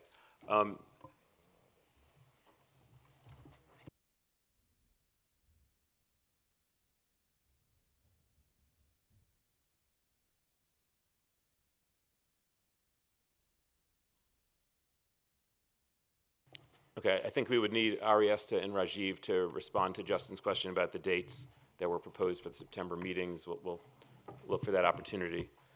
Meanwhile, Fred and I would like to propose that we flip the final two agenda items so that we would go into advisory board, administrative matters, but first have a discussion about the structure of the task forces. This is an important discussion about how do we organize advisory board member and observer engagement in between the sessions. And then we would conclude with the drama of the election of the new chair and vice chair. It would be maybe a more exciting way to conclude the meeting. And I haven't prepared a speech or even any remarks, but I certainly would like to give a few very short closing remarks at the end of my tenure as chair. Yeah. So Ariesta, I don't know if you have any update, but there was a discussion about the proposed dates for the September session in which at least Justin and I both asked that we avoid conflicting with UN Climate Week. Do you have any update on that or anything you'd like to add? Yes, thank you, Chair. We did look into the different options, including organizing the meeting in Copenhagen again, but with the different dates, like moving it forward. Unfortunately, the room is no longer available. For the one in Bonn, also the room is no longer available. We're looking into the possible option of going outside of the UNFCCC premises, and it will incur around 20,000 to 30,000 euro additional costs. We're now looking into the possibility of the Langeroygen. There will be some costs, we're not sure yet. However, I think the issue with Langeroygen is that the size of the room, because the TEC and CTCN has meeting and the participation is becoming big. So we would need to have a much bigger room. Normally in Langeroygen, the room can accommodate around 30 people. And as you can see, this is only CTCN AB is around 40, 50 already during the joint session. Then we actually increase in size to around 80, 70 or 80. So we continue looking into that. We take note of that, and we will probably submit our final assessments in the coming weeks. Thank you, Ariesta. Does anyone want to comment on the question of the dates that were proposed for the September meetings?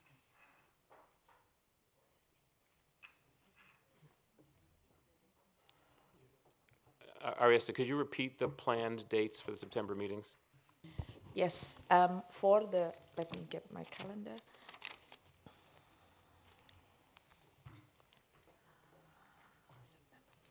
So for the tech meeting, it will start on the 17th until 19, and then 20th September is the joint session, that is Friday. And then the CTCN AB will continue 23rd until 25th. That is the Monday until Wednesday, the week after of September. So 17 in total, it's 17 until 25th. Thank you.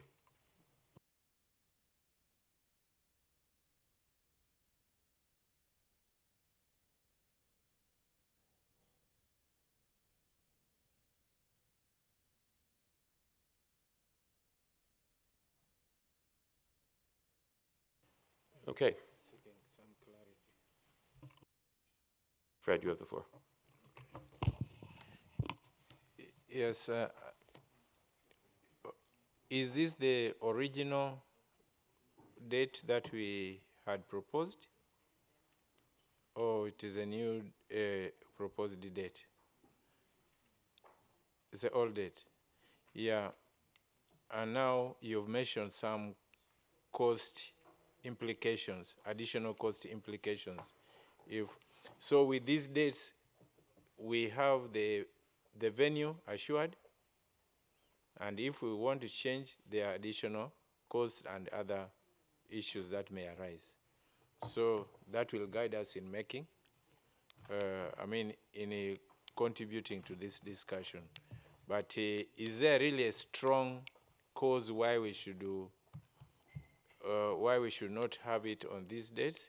I think, is there still any meeting, very important meeting, that is coinciding with this proposed date? I think that's what we should look at. If there's any important meeting organized by the UNFCCC related to this meeting, then we can consider changing the date. But I think we need to have a strong reason why this date is not appropriate. Thank you. Yeah, as Fred, I know that UN Climate Week is the same time that's being proposed for the CTCN.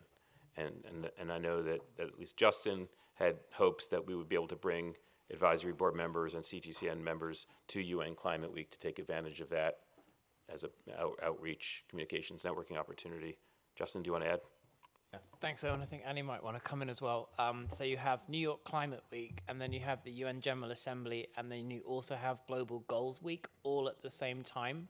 And this year there's a focus on what's being called the Summit of the Future, which has got a strong focus not just on technology and innovation, but also climate and partnership. So there are a number of activities precisely on the dates, unfortunately, for the CTCN that really do overlap. I would also just argue that I know we've spoken about COP being a really important platform, but I mean, UNGA week, that week in particular, is probably about the same kind of size.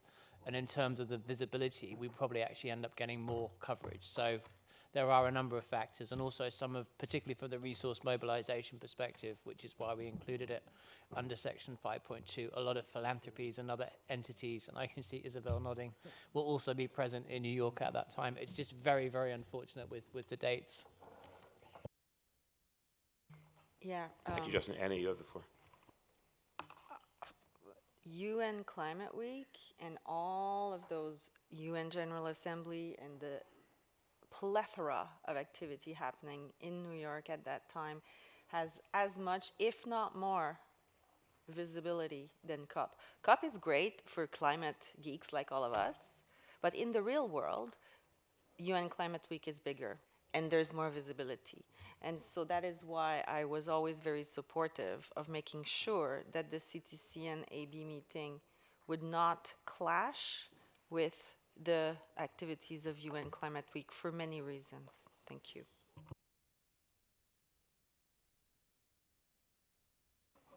Fred, you have the floor. Yeah, I thank colleagues for raising that issue, but looking at the past, I think CTCN has not been very much engaging in this, and we are preaching visibility, outreach. Maybe we should seek guidance also from the Secretariat, because it has a lot of implications in terms of resources and so on. I don't know how the tech is, but from the CTCN point of view, I think it may have resource implication. And who would represent the CTCN there? Could we have someone who's placed, who's well placed there, or we need to have the Secretariat or the leadership of the CTCN in those different meetings? I think it is very important to define, because you may find I may not need to be there. The vice, whoever the vice will be, may not need to be there. The Secretariat may not, so it may not stop our meeting from going ahead. But I think we need to clarify on this so that we go with an understanding that indeed these new developments of the UNGA, that is the UN General Assembly, the issue of UN Climate Week, we are part of the climate change process. Do we need now to consider engaging deeply and effectively in these activities? I think it's a decision the advisory board has to make now, because it cannot just be an ad hoc sort of or a casual agreement. It has to be a decision by the advisory board. Thank you.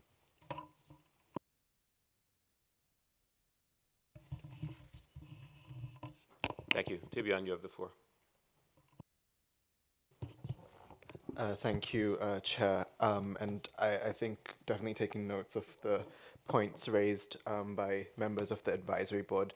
And definitely I agree with a lot of the things Fred just mentioned as well. It's definitely something to look in terms of the way the CTCN engages with the other processes. I just wanted to mention that this was an item that we discussed on Friday during the joint session. And I would definitely want to very strongly stress that tech members also are involved in this decision. It is not only a CTCN advisory board decision on the date. So in the joint session, we had requested the two secretariats to discuss ways forward, and I know Ariesta has just provided an update on some of the discussions that she's made, but I think, again, just to highlight that currently there are not all tech members present here. This is no longer a tech meeting. So I think, would need to ensure that we do reflect what has been said, and I think, again, just requesting the CTCN Secretariat as well to maybe discuss with the UNFCCC Secretariat. Ariesta has mentioned some potential options, again saying that there are costs involved now because this is outside of the UN venue, but just to see if this is something possible, because again, understanding that there's a keen interest in advisory board members to be able to have that time to engage in the New York events as well. But just wanted to highlight that tech members are not here presently, and this is something that also has to go to tech members as well. Thank you.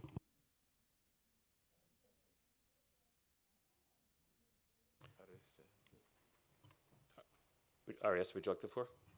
I just want to add another constraint that most of tech and AB members are aware, and probably for the new members, for your information, we are also bound by the deadline of the submitting joint annual report. And if we move, we can only move forward. We cannot move backward or further, because the deadline is very tight, and normally because of the joint chapter, and then the CTC and AB will also need to finalize the report.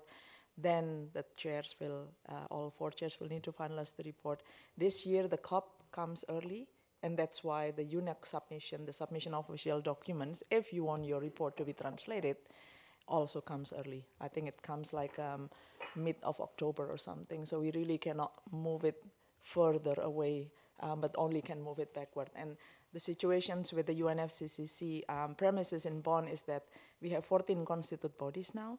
Everybody is in the same situation like us, wanting to have September as the second meeting of the year, and therefore everybody competing for the space. And because the TEC and CTCN AB is structured back to back, we will need to have 2 weeks clear, basically.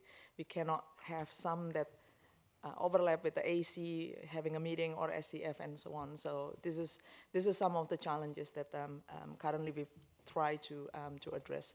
But if I may, Chair and the Vice Chair, we will continue looking into the options. We don't have perhaps making decision now as suggested by Tibian, and allow these matters to be consulted by with the Chair and the Vice Chair of CTCN AB and the TEC, and then we'll inform members of the either options or way forward that based on the circumstances that we will find out in the next coming days.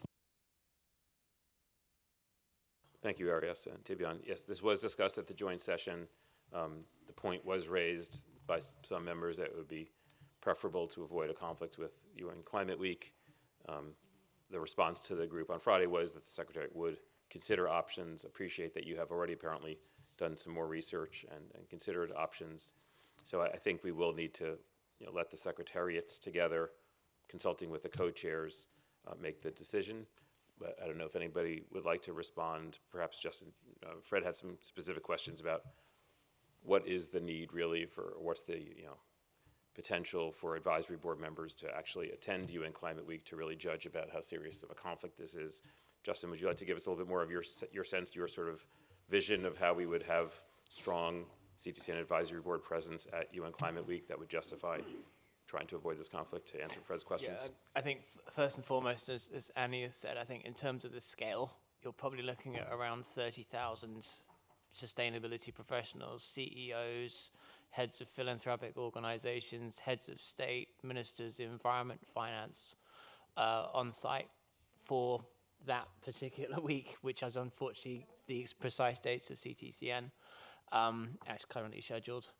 From a media perspective, again, all the big media are all present. It is practically overwhelming, to the point, I think, that also then, if we're very clever about this, also creates a number of leverage opportunities. Obviously, we have a fantastic chair coming in, who I'm sure would be more than welcome at a number of events, certainly from the private sector perspective. I think a number of host countries would also be very interested in elevating CTCN's presence. And particularly in the last few years, there's been this very strong focus on climate change, realizing how important it is. Last year, the Secretary General actually hosted a Climate Ambition Summit and was again trying to really elevate this in terms of driving bottom-up activity, really focusing on the global south and really focusing on communities. So I do think with those elements in mind, there is this opportunity space to really try and push on. And again, I think we had this conversation when the resource mobilization strategy was put together. From my perspective, that's probably the strongest example, because by the time we get to COP, I fear it may be too late if we're trying to actually really affect change with a number of the stakeholders that we're trying to align with and get further collaborations and contributions from in this calendar year in particular. Thank you, Justin. And Annie, I'm sorry, I should have also mentioned, Justin originally made the proposal with the joint session, but you also have advocated to avoid this conflict. So Annie, you have the floor again to help respond to Fred's question. Sorry. For myself, I really hear what Ariesta and Tibian are saying. And I mean, this is a fallback position, but if it is just insurmountable, and we must, for all the reasons noted, hold this meeting at this very unfortunate time, at the same time as UNGA. If this is what must happen, I would enjoin my colleagues on the advisory board to join me in a recommendation to the two secretariats for the next year to please not hold these meetings of the TEC and the joint and the CTCN at the same time as this extremely important meeting of the UNGA and the Climate Week. Merci.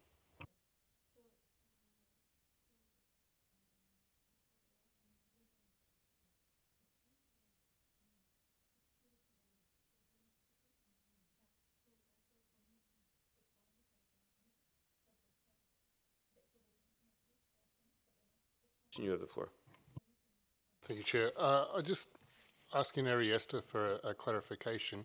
You said that you'd investigated some alternative locations, and I think you said Copenhagen and Bonn, but did you mention another location?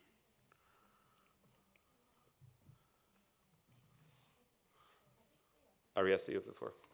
Yes, this is location outside of UNFCCC premises, but still in Bonn. Oh, okay. That is the one that like Wissenschaftszentrum or the other buildings, and not within the UN premises. So specifically. same location but different venue. Correct. Okay.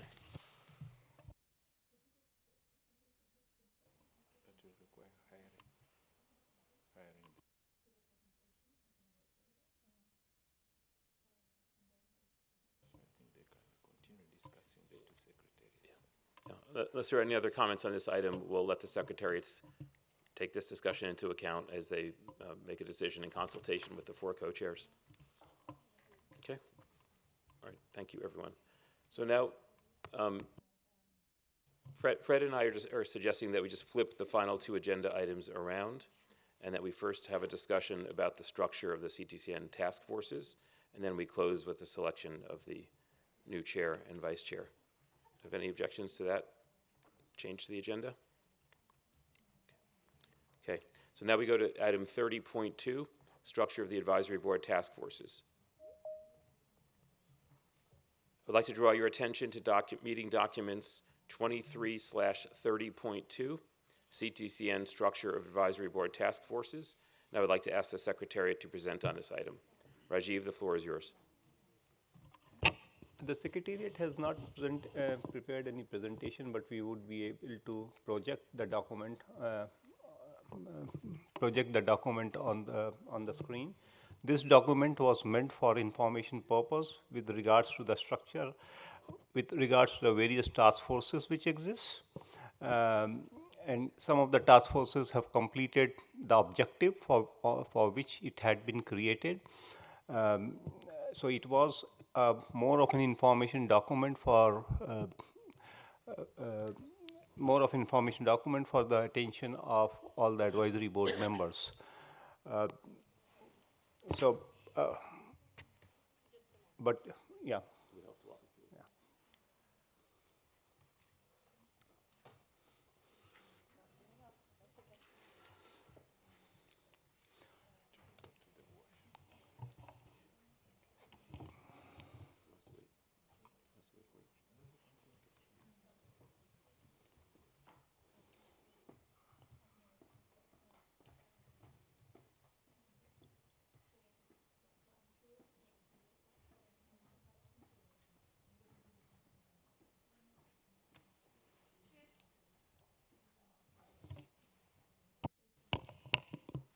Dietram, you have the floor.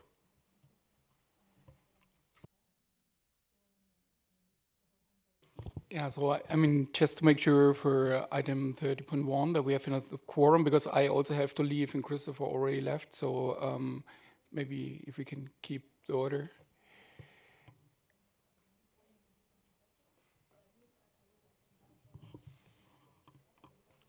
So you're asking that we proceed with the election of the two co-chairs and then have this discussion?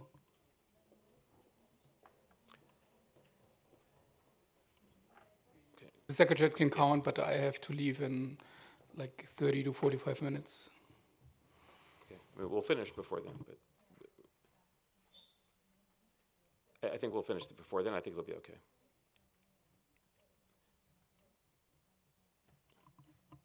Yeah. Proceed with this discussion.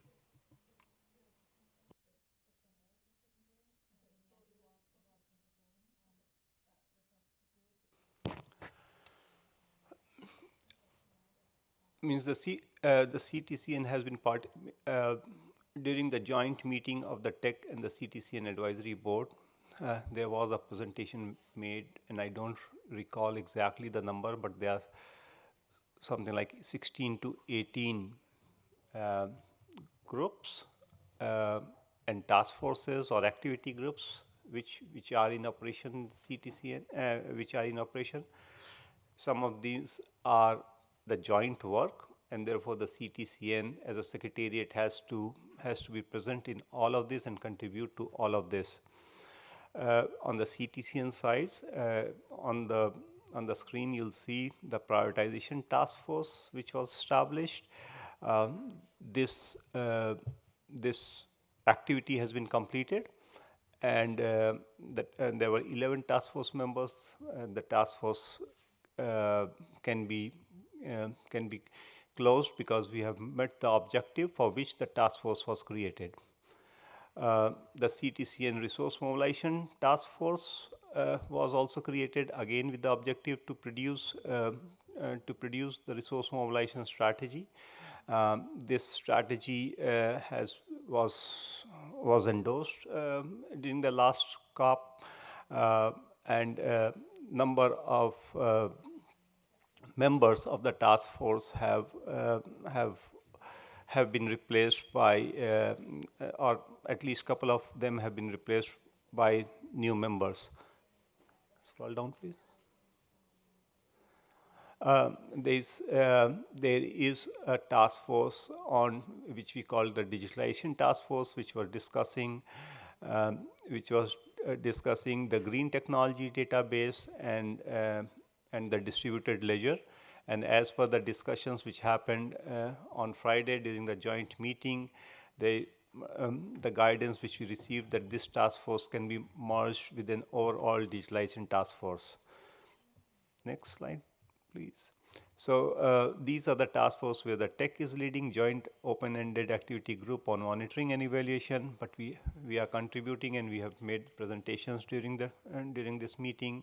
There is a tech CTCN digitalization activity group on AI for artificial intelligence, and as per the guidance which is coming out, it is our understanding that this the digitalization task force of the CTCN, which works on green technology database and distributed ledger, can be merged and form a larger task force on digitalization. So these are the four task forces which the CTCN is heavily involved in, and this is the document which has been circulated. We also went back and we looked at the rules and procedures of the CTCN Advisory Board, and the CTCN the rules and procedures of the CTCN Advisory Board, as per the COP decisions, says that the CTCN can invite experts, advisors, advisor on any topic during the advisory board meeting, but there is no explicit reference of a task force continuing, although the tech has that particular mandate, if I'm correct in my understanding.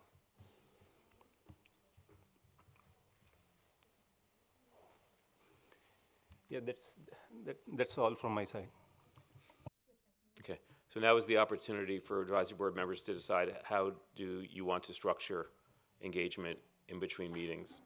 Do you want to retain the current structure? I think there was an agreement at the joint session, as Rajiv mentioned, to restructure the work around digitalization into one joint task force on digitalization. That would include not only the two activities that have been described as joint activities, green tech databases and distributed ledgers, but also to coordinate on other work related to digitalization, including the AI initiative. Other than that, I don't think there were any new decisions made at the joint session. So this is our opportunity to consider, for instance, whether we want to continue with only the two current task forces for the AB, prioritization criteria and resource mobilization, or do you want to change the structure of the AB task forces?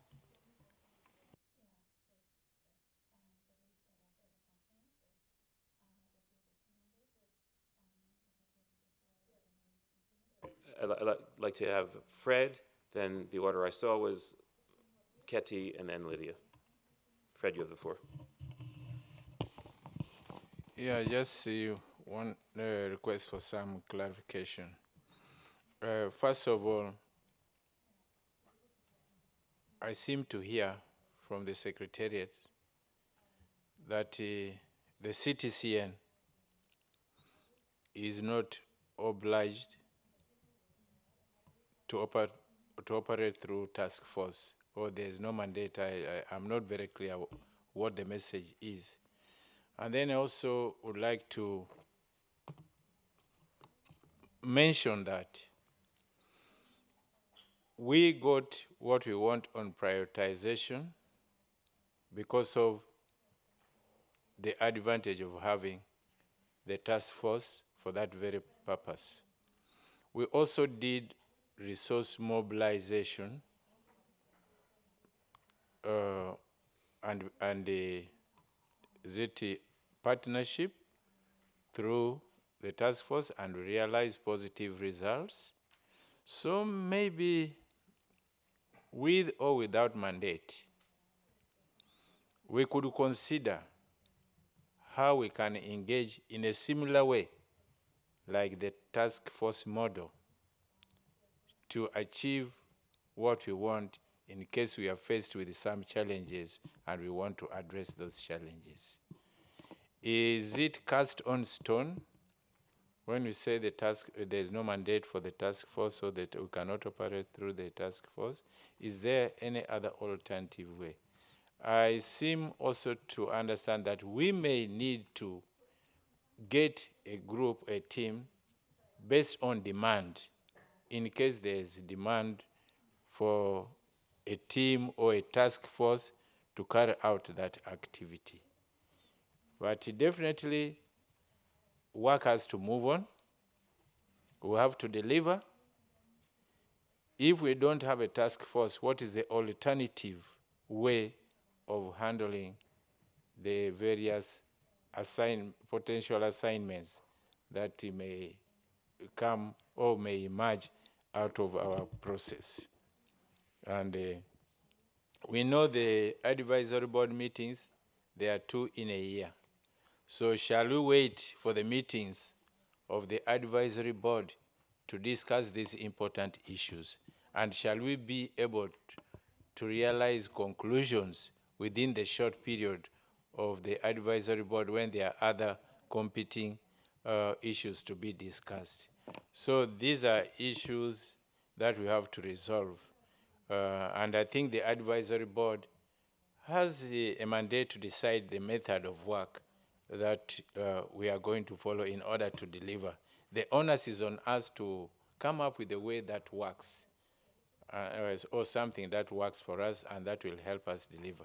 I'll just leave it at that. I'm not proposing anything, but I'm just sharing my view. And for other colleagues also, we are ready to listen to you. And we shall be guided by the advisory board members, and with some, of course, further guidance from the Secretariat, maybe clarification on some of these issues and the implication of whatever proposal that will come. Thank you. Thank you, Fred. Ketty, you have the floor. I'm going to be really very brief. So about the prioritization task force, I think it had a very concrete objective, so it served the purpose, and I think that it doesn't really make sense to continue this task force because it had very concrete objective and served. About the resource mobilization, even though there is a strategy and a lot of people worked on that, I think most of the work is ahead about especially reaching out the unconventional sources for the funding. So I think that I would propose that let's keep this work a task force and continue that way. It's also written that the task force decided to continue as a working group. Yeah, so it says this is how I understood what I understood. So I'm not in this group, and if it's possible, if this group will continue work, so I will be really happy to participate and be part of the group. And also like to use my experience and expertise in it. So about the fourth one, I had no idea. What? The third one. Apparently I'm in this digitalization tech CTCN digitalization activity group, AI for climate action. I had no idea. Yeah, just is it something that's all Rajiv said, but I couldn't really fully understand. So I didn't know that I was in any kind of group, and if someone will brief me, it will be really good. Thank you. Thank you, Keti. Lydia, you have the floor. Very, very brief. Okay, but my understanding of a task force is to come up with solutions of problem or matters. So I have been invited by Engineer Omadi last January to attend prioritization. The prioritization criteria and mobilization, but as Dr. Fred said, that all are voluntary to come up with task force. I faced problem managing time of attending this task force. These two task force. Actually, they are more than two now. Are there, this task force has time to come up with decrees or come up with paper or come up with conclusion or just to discuss or to, I think there is a limitation of this task force because I don't know, this task force will begin on June and will come up with results by end of July, for example.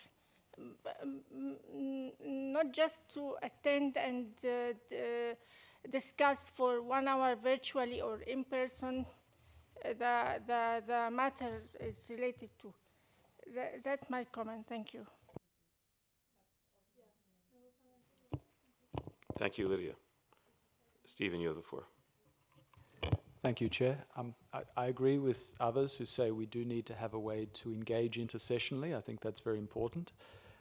There's no impediment in the rules to the CTCN-AB working with task forces, and in practice it's worked through task forces for many years. I don't see why that should not continue.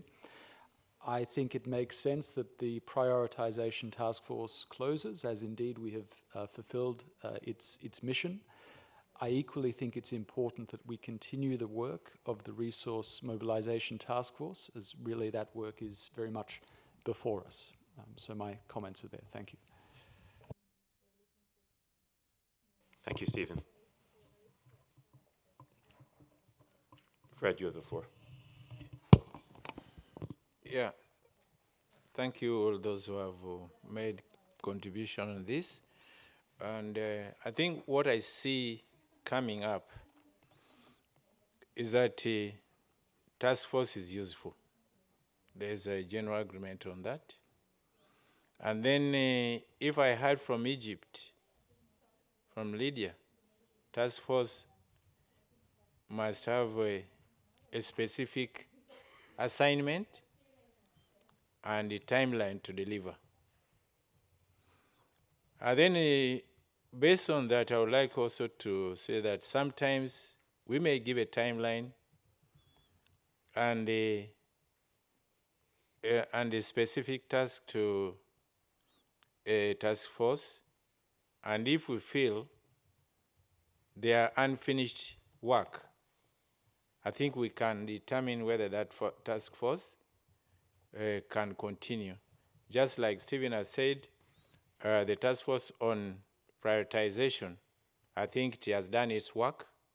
The rest of the work goes to the citizen secretariat to use the outcome to respond to requests. Then we have resource mobilization and partnership. We have been informed that in the secretariat, there is now a resource mobilization specialist. Now we have to identify the gaps that remained, or that came out during the operations of the task force on resource mobilization? Is there any gap which cannot be addressed by the current or by the appointed resource mobilization specialist? Or does the resource mobilization specialist require still the work of the task force so that it comes at a state where it can independently operate together with the secretariat? I think that's what we should be dwelling in. If there are any other need for the task force, we should come up with a reason. And then also, we know the advisory board here keeps on advising the secretariat. So in case of any more need for the resource mobilization task force, the advisory board can still guide. And then we should also ensure that the appointed resource mobilization specialist is given that sort of semi-independence to handle the mandate as we monitor and evaluate the performance. But we should, the task here is to establish the link of the resource mobilization specialist with the task force and find out whether there are any outstanding issues that she would need to be helped with. And then we can stop at that and we leave her to work with the secretariat so that we wait for the results. But I think there could be some other outstanding issues that, they have to be pointed out in terms of resource mobilization before we determine whether we need to continue or to stop the resource mobilization. Because from what I heard and from the discussions, I think there are still some challenges that are affecting, but this has to be discussed here, and we have to agree on the way forward so that we do not jeopardize our delivery of the technology. And taking into account that we have a special person, taking into account that there could be outstanding issues, taking into account that the secretariat is also there to support the resource mobilization, taking into account that advisory members can always provide the advice when and where necessary. So I again am not concluding on this. Mine is just to outline the position as it is, and to guide us to come up with the appropriate direction on this. Thank you. Thank you. Do members feel that oh, sorry, Stephen has his flag again. Stephen. Sorry to come back, Chair. Just an information note that the task force is included in the resource mobilization and partnership strategy, which refers to the effective functioning of a CDC and AB task force on resource mobilization and partnerships without any time limit on it. So I do think when we decided this strategy, we included an ongoing role for the task force. And I think there's a lot in this strategy that could benefit from the task force's input, including, of course, working with and empowering the resource mobilization specialist in the Secretariat. Thank you.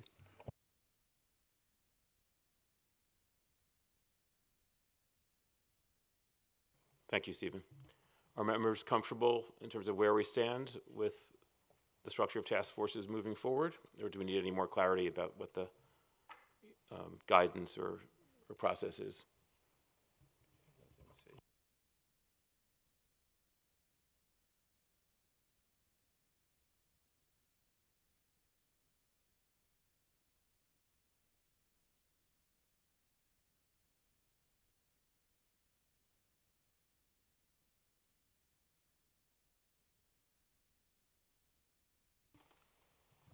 Colleagues, you are leaving us stranded with this. item and we want to resolve. Can you help us resolve it? What is the way forward on the resource mobilization? Based on the discussions here, now we want a direction from the advisory board members, because we do not want to dictate, because from the contribution here.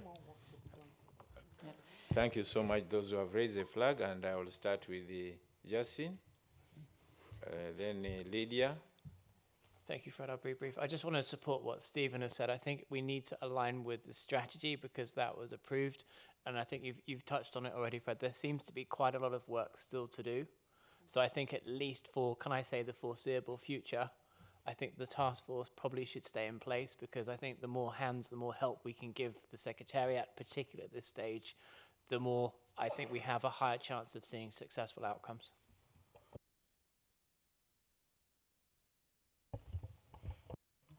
Thank you, Justin. Lydia and then Ketty.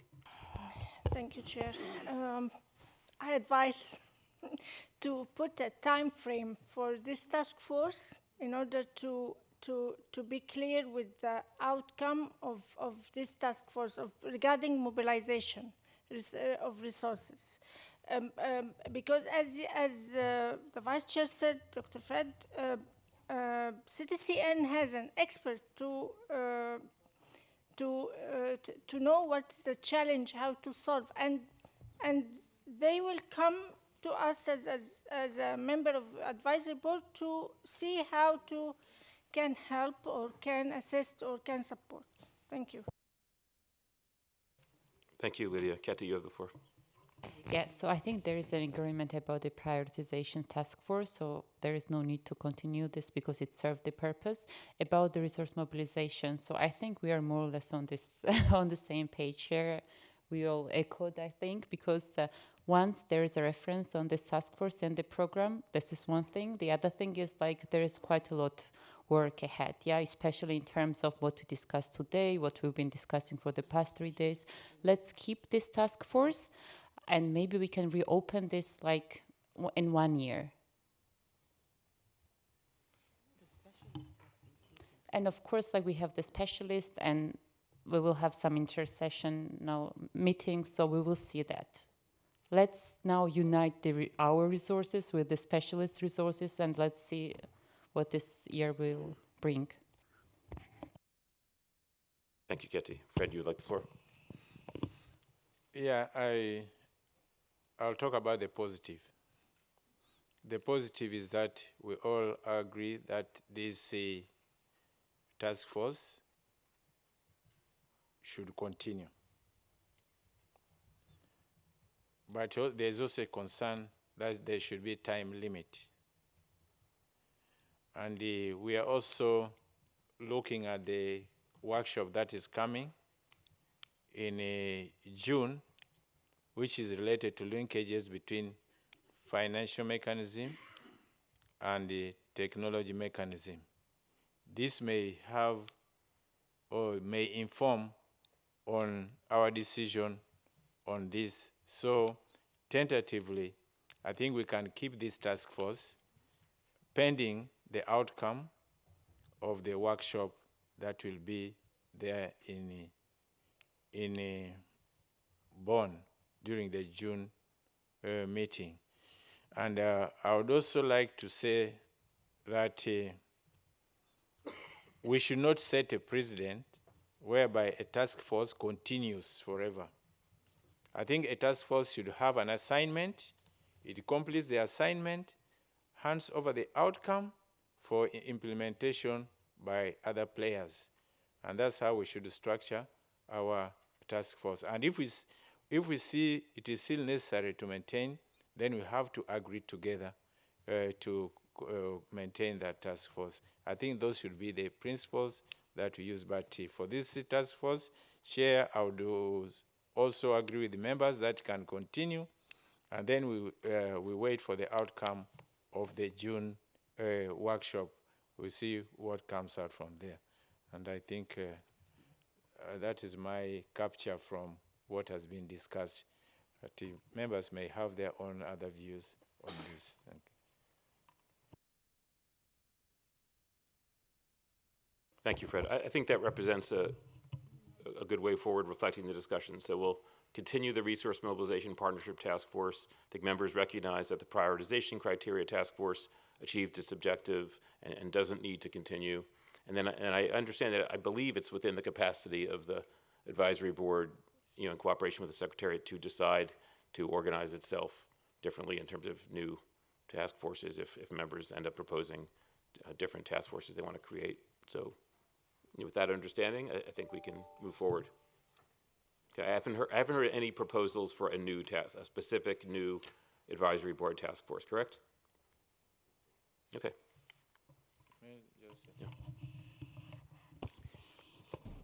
This does not imply that we may not create a task force in the future or an activity group to accomplish a particular task. I think it will be demand-driven based on the emerging issues. So we may create either a working group, a task force, or activity group, depending on the demand for that. And I wouldn't like us to think that now we shall not have a task force. But I think we need that group that will help us deliberate on issues, not to wait for the advisory board to initiate the discussion during our meetings, because it will be time consuming and we may not be able to accomplish the assignment that are programmed. So that is my other addition to that. And if it is agreeable, Chair, maybe I hand back the microphone to you. Thank you. All right, I believe we can close that agenda item. And now our final agenda item is 30.1, election of new chair and vice chair. I'd like to draw your attention to meeting documents 23/30.1, CTCN chair and vice chair election process, rules and procedures of CTCN Advisory Board.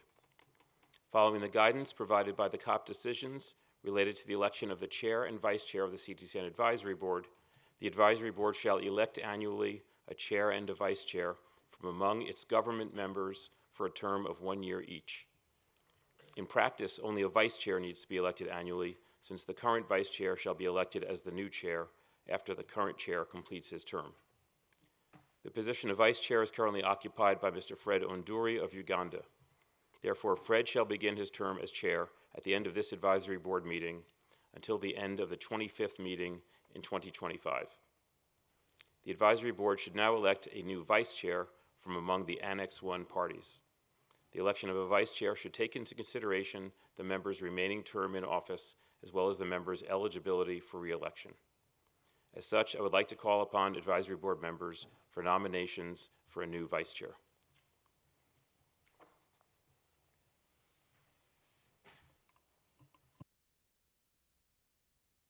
Sigrid, you have the floor. Thank you very much. I would like to nominate our dear colleague Stephen Minas from Greece as the new vice chair from the Annex 1 members of the board. Stephen would be excellent for the job, I believe. He has a very strong track record of finding solutions, bringing discussions forward, helping us reach agreements. So yes, I think he would be perfect as new vice chair. Thank you.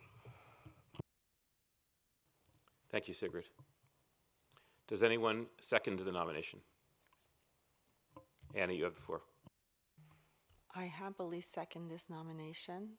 Stephen would be a really great vice chair. And the first time I met him, I told him he was the bard with words. And I continue to think that to this day. And I hope that others will join me in wishing that this happens. Thank you, Annie. Stephen, if elected, would you accept? Yes, yes, I would.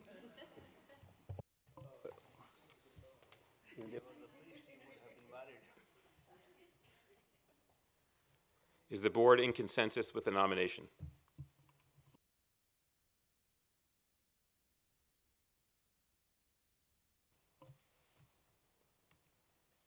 see no objections. Stephen Menas has been elected as the Vice Chair of the CTCN Advisory Board. Thank you very much, Stephen, and thank you for taking on this responsibility.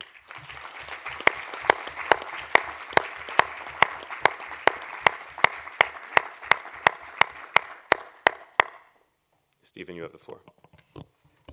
Thank you very much, Erwin. First of all, thank you, colleagues, for placing this trust in me. Thank you to the very kind words from Sigrid and Annie. I'd like to congratulate you, Chair, on your election as Chair, and I'd like to place on the record my gratitude to Erwin for his extraordinary contribution to the CTCN as Vice Chair and as Chair, an outsized contribution which stands this body in great stead, and a very tough act to follow, frankly. I'm looking forward to working with you, Chair, with all AB members, observers, and of course the Secretary at the CTCN. As your new Vice Chair, I'm very much at your service. Thank you. Thank you very much, Stephen, and congratulations again. I'm sure you'll more than fill my shoes, I'm sure. Fred, did you want the floor? Okay.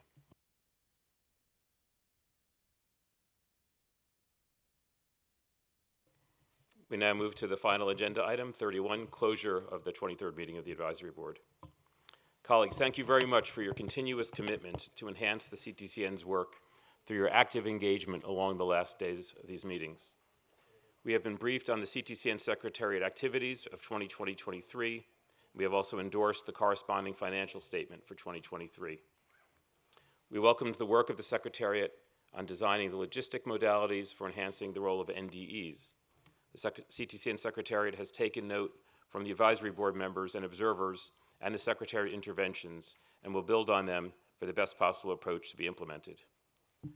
In closing, and this is the end of my term as Chair, and I expect to be replaced on the CTCN after this meeting, so I would like to just offer a few brief closing remarks. First, I would like to thank all the staff of the Secretariat. You know, they're the people who are implementing this work day in and day out. And there's staff that many of us don't even know because they're spread around the world. Some of them are working behind the scenes, conducting every aspect of this work, from the administrative financial work to the technical support and implementation, the capacity building, the communications, up to the top. And we happen to just have the direct experience with Rajiv. So I do want to express particular appreciation for Rajiv's leadership of the Secretariat and his extraordinary dedication to the CTCN for, I believe it's the past 10 years. Rajiv was leading a substantial portion of the CTCN's work before the previous director left last March, and then he served as acting director for the past year while still fulfilling his previous responsibilities, and we all owe him a great deal for his commitment. And let me clarify that his title, CTCN Director AI, does not mean he is only responsible for artificial intelligence. It's been part of his work, but it means ad interim. And actually, the same is true. I think Deshen's title is also Climate Change Division Director AI, but AI has not taken over everything yet. It means ad interim in those cases. During the past 2 years, in which I served as a co-chair with Omedi Jura and then Fred Onduri, we all accomplished a great deal. We brought the tech and CTCN together more closely than ever through the joint work program that we approved in September 2022, and for which the parties expressed strong support in the COP27 cover decision known as the Sharm el-Sheikh Implementation Plan. This included extensive cooperation between the two secretariats, the 4 co-chairs, and all members. The CTCN program of work under the joint work program includes a clear focus on national systems of innovation and digitalization, as well as the 5 system transformation areas. We then agreed to focus within the digitalization work stream on artificial intelligence. We launched the first technology mechanism initiative, the AI for Climate Action Initiative, holding events to start a global dialogue on the implications of AI for climate goals, positive and negative. And last Friday, we agreed on a work program for the initiative to guide ongoing work through 2027. And the significance of the initiative and guidance was noted by parties in the global stocktake outcome decision, as well as in more detail in the technology decision responding to the joint annual report. At the same time, we increased the visibility and impact of the CTCN, and we have positioned the CTCN to be even more effective than ever. particularly through a new resource mobilization and partnership strategy that we approved at our last meeting and the updated technical assistance prioritization criteria that we approved yesterday.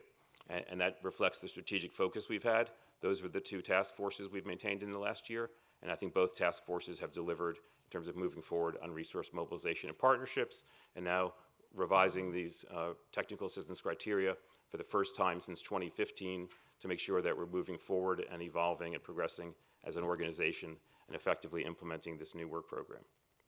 All of this work included increasing our integration of gender considerations through a new gender policy, and today we approved a new gender, or we endorsed a new gender work program. Was that today or yesterday? It's all a blur. Today. My experience has been that the TEC and CTCN represent the United Nations at its best. We come from all over the world, representing very different countries and constituencies. We discuss our differences, we resolve them, we find common ground, and together we are a community that extends beyond the members of the Secretariat and the Advisory Board and the observers that are here. We are all committed to making sure that the CTCN is as impactful as possible and that it succeeds in its intended role, supporting progress toward achieving the goals of the Paris Agreement. I am confident that the CTCN Advisory Board will continue its momentum with its new co-chairs and new members, and I pledge to stay in touch and continue do what I can to support this vital effort. Thanks to all of you for all of your support during my time on the Advisory Board.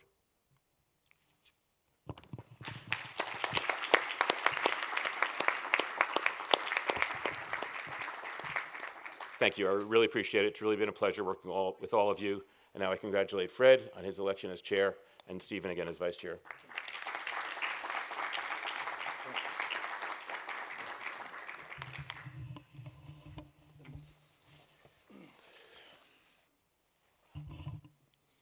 Yes, I'm starting from a very strong foundation, which has been built by the previous leadership. I saw the period of Moses Omedi, the period of Rose, and I've been working very closely also under studying how to improve on delivery with my chair, Erin, and I'm very happy that he's really built a foundation, and we are not going to start from zero. We have start from where he has left, also building on the achievements and trying to address the challenges that are left on the way. I also like to congratulate Erin for the good leadership.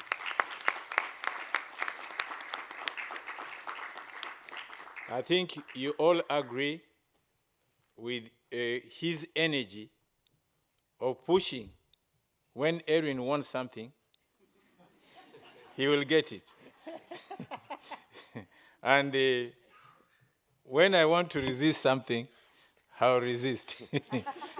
But sometimes there's that element of flexibility, and we have always learned to be flexible, despite the fact that sometimes we get very hard on each other. At the end of the day, we agree, and I think that has been very positive between me and Erin. Let me show my excitement by commending you for learning how to clap. I think this is great. This is a big achievement for the cities here. Yeah, when we started here, everyone was as if we were in a funeral. But now you can see people clapping, people are excited. That means in future we shall continue in this way, appreciating whatever achievement by clapping. I think that's a very good culture that we should build on. Now, colleagues, I would like also to take this opportunity to thank the developed or non-Annex 1 or Annex 1 members of the AB for delivering to us Stephen as a vice chair, and I am personally happy, and I'm sure other members of the advisory board from the non-Annex 1 parties are happy with this delivery. And I promise that we are going to work with Stephen to serve the advisory board, to serve the secretariat, and to serve the developing countries, taking into account that the resource providers would like to see impacts, the same with the recipients of these resources. They would also like to have impacts created by these resources. So me and Stephen, we shall use all what is within our reach and with our capability and capacity to ensure things work the way you want. We are not going to do this on our own. We are going to depend on you, and the starting point are the parties that help create this. Remember, we have to report to the COP, therefore reporting to the parties on what we have done. So we have also to take into consideration the interests of both developed countries and developing countries in the execution of our mandate. We are also going to work in a collaborative manner with our sister or brother, the TEC. We are not going to give you a breathing space. We are going to be together. The policy should inform the implementation, and we shall consult with you where and when necessary on how to advance the course of technology development and transfer together. We should now move as a team. We should not only end with the joint work program. We should come up with joint programs, joint actions, joint activities. Up to the community level, we shall move together, and we want you to move together. Starting with the NDE Forum, we would like to see a good and appropriate representation of the TEC there. We want the communities to see us move together so that they appreciate that we are supporting and complementing each other. We would like to see very good working relationship with the Secretariat, with all the respect, inclusion, and also transparency. Without the Secretariat, I don't think we would be here very easily. But the tremendous work they have done in organizing and also producing the materials that have enabled us elaborate, discuss, and come up with the very wonderful way forward proposals. I think the Secretariat, we shall work as collaborators, as partners, as one unit with you. It doesn't matter whether it is a TEC Secretariat, the TEC, please, your Secretariat is also the CTCN Secretariat. We should move together, irrespective of the differences in mandates. But at least let's try as much as possible. So we shall respect the Secretariat, we shall work with you, and we shall avoid as much as possible any frictions that is going to injure the path of our delivery. So please count on us, and if there's any support you need from us, we shall be there for you, me and the Vice Chair. We shall also lean on the technical capacity of the previous leaderships. Like, if Erwin is going to continue in the negotiations, he should not think now he's scot-free. We shall still get to him and seek some guidance. So he is still a part of us, so long as you remain in the technology family. And that is the spirit that we shall follow. Then to UNEP, UNEP is the host. UNEP's role is also resource mobilization. UNEP provides at least accommodation and a lot of support for the operations of the CTCN. I was happy when UNEP was presenting on initiative on digitalization. That means UNEP is even coming closer. So I would welcome if UNEP even moved further and taking on other roles other than just hosting and providing the support for the operations of the CTCN. So as a host and also as a very strong partner, we shall continue to work with UNEP. With the UNFCCC, there was a decision, and I hope the tech team will take this message back.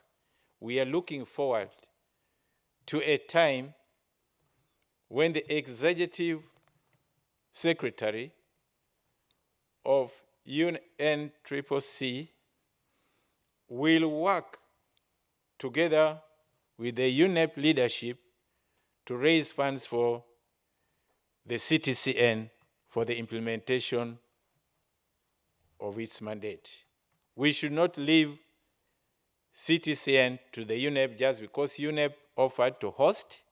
We should also ensure that we at least work with the UNFCCC Secretariat to scale up resource mobilization for the functioning of the CTCN and the tech. This is very important because the CTCN is a baby of the UNFCCC, and any achievement of CTCN is associated with the UNFCCC.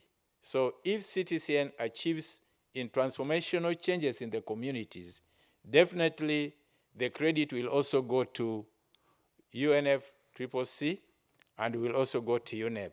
So I request the two bodies to work together with other stakeholders and the other developed country parties to mobilize adequate resources. Now, to our colleagues, the Annex 1 members of the board,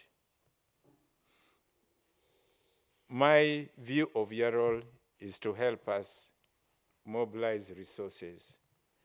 Please, please, please do what is in your powers, your capability, to ensure that we move away from these two-digit scale of resource mobilization, 10 million, 20 million.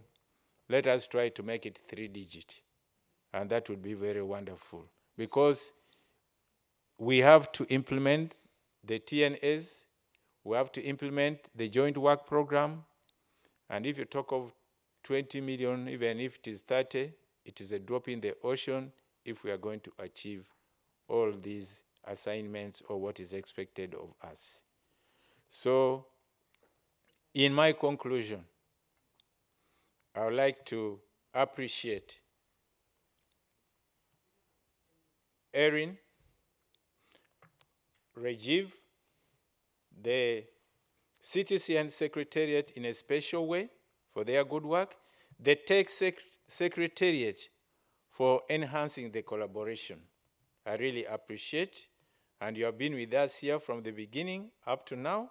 That's a good signal for us, and I think we should continue in this way. For my constituency, the developing countries, the onus is on us. The little resources that is provided to us, let's ensure that we put it to proper use for technology development and transfer. It is important that we convince our colleagues from the other side to provide more resources, but they would also like to see the impacts, the results from our communities. So we should not just end up with meetings here, but we should follow up on the technical assistance and also the resources provided to cause transformation in our communities to show that at least they are put to proper use. And that will encourage more resources to be raised by our colleagues. I know they have a big task because you all know the global socio-economic situations and even environmental situations. You see floods here, not only in developing countries, there are also floods in developed countries, economic turmoils in developed countries and also in our countries. So we should all consider this, but we should use the resources available for effective use to ensure that we account effectively. So colleagues, I'm looking forward to your support. In fact, I am not now a developing country or a developed country. I am a driver. And if the passenger says stop, I will stop. You are driving badly, I will change my way of driving. So I am in your hands, hoping for your appropriate guidance, and let us deliver. This is not a negotiation. This is a discussion and delivery of technology development and transfer. We need just consensus on the way to deliver this. We are not negotiating that I'm from developing country and the chair is from, we are all in it together, and our task is to deliver, not to negotiate. We don't negotiate here. We should not use this avenue for negotiation. We should use it for coming up with the appropriate means of delivery of our mandate. So colleagues, I again say I count on you, and I promise that I'll try to deliver together with the vice chair. In a CTCN, we don't have, is it co-chair or what? We have vice chair and the chair. So I will always collaborate, I'll consult, and any appropriate decision, once we have a proposal together with my chair, we shall bring it to the advisory board to decide if that is a decision that will affect our delivery.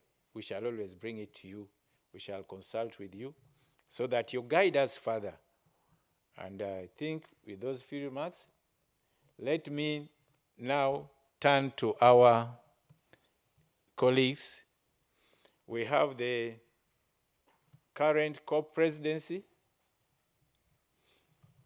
that is represented by Abdelaziz. Abdelaziz, thank you very much for being there. Thank you so much. We've seen the dedication that you have for the technology mechanism activities. And we request that you continue with this process until you hand over. And also, let's explore ways of getting or using your presidency to get more support to contribute to the delivery of the activities, the program that we have established here, especially the implementation of the joint work program and also the implementation of the TNA outcomes. And we again thank you, and we thank your government for the support and for even allowing you to be here with us to see what we are going through. And I hope you'll communicate the outcome of this meeting back to your government, and maybe something additional may come from that communication, and we are very hopeful. Now to our colleague from Farid. Farid, привет. Здравствуйте. I'm sure you understand that language. I do understand it a bit, I speak. But we are now all looking towards Azerbaijan. And we are happy to be in that oil town of Baku. Baku is an oil town, and I hope we shall not be offended by being in Baku. Yeah, because Baku has been an oil town for that area, that region for a long time. And we look forward your leadership after United Arab Emirates. Please count on our support, as we shall also count on your support. In the preparation to that, if you need any contributions from the technology mechanism, we shall all give you all the information.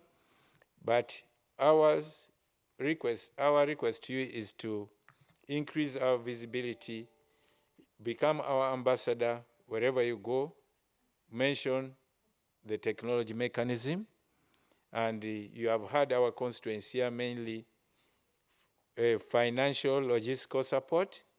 That one take into account. And also, we need mainly three things. One, support to the NDEs. Two, support to the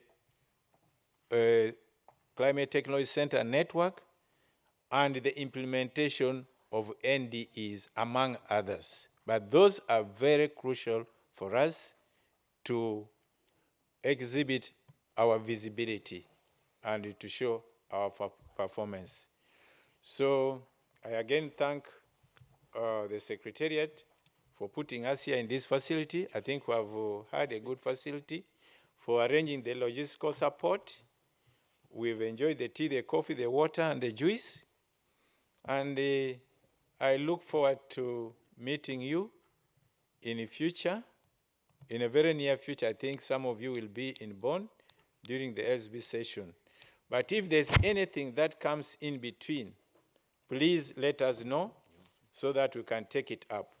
And we should also be mindful of the COP decisions. If there's any COP decision you feel we have left out, please remind us, members of the advisory board, the observers. I really appreciate your role. Actually, you are our prefects. You have to tell us you have not done this, you have to move in this direction. We also bank on you in that aspect. So I thank again the participants, the observers, members of the advisory board, the tech members who are here, our COP presidencies, the Secretariat. I think all of you are in my heart in terms of appreciation, and I count on the support of all members. I know I've talked for quite long, but I'm looking forward to working with you in a constructive manner. Thank you so much. Thank you, Fred. Thank you. Thank you very much, Fred. So we are ahead of schedule. We don't have to stay until 5 o'clock, but if anybody does want to add any remarks, I see Tibian has his flag up, and again, we don't need to drag it out until 5 o'clock, but if anyone else wants to make any final remarks, we can do that. So Tibian, you have the floor. Thank you, Chair. I don't think there's anything left to say after Fred's intervention, but I wanted to congratulate Fred on becoming chair and Stephen as well on becoming vice chair. We definitely look forward to working with both of you on behalf of the tech, so definitely wanted to express congratulations.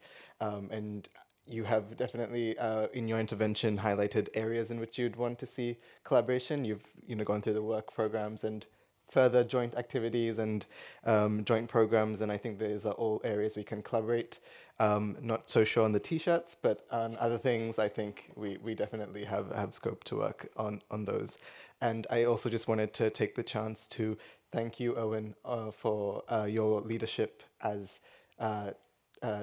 advisory board chair. I'm really grateful that I personally got the chance to co-chair the joint session with you on Friday. It was a great experience for me, and I definitely look forward to continuing to work with you and to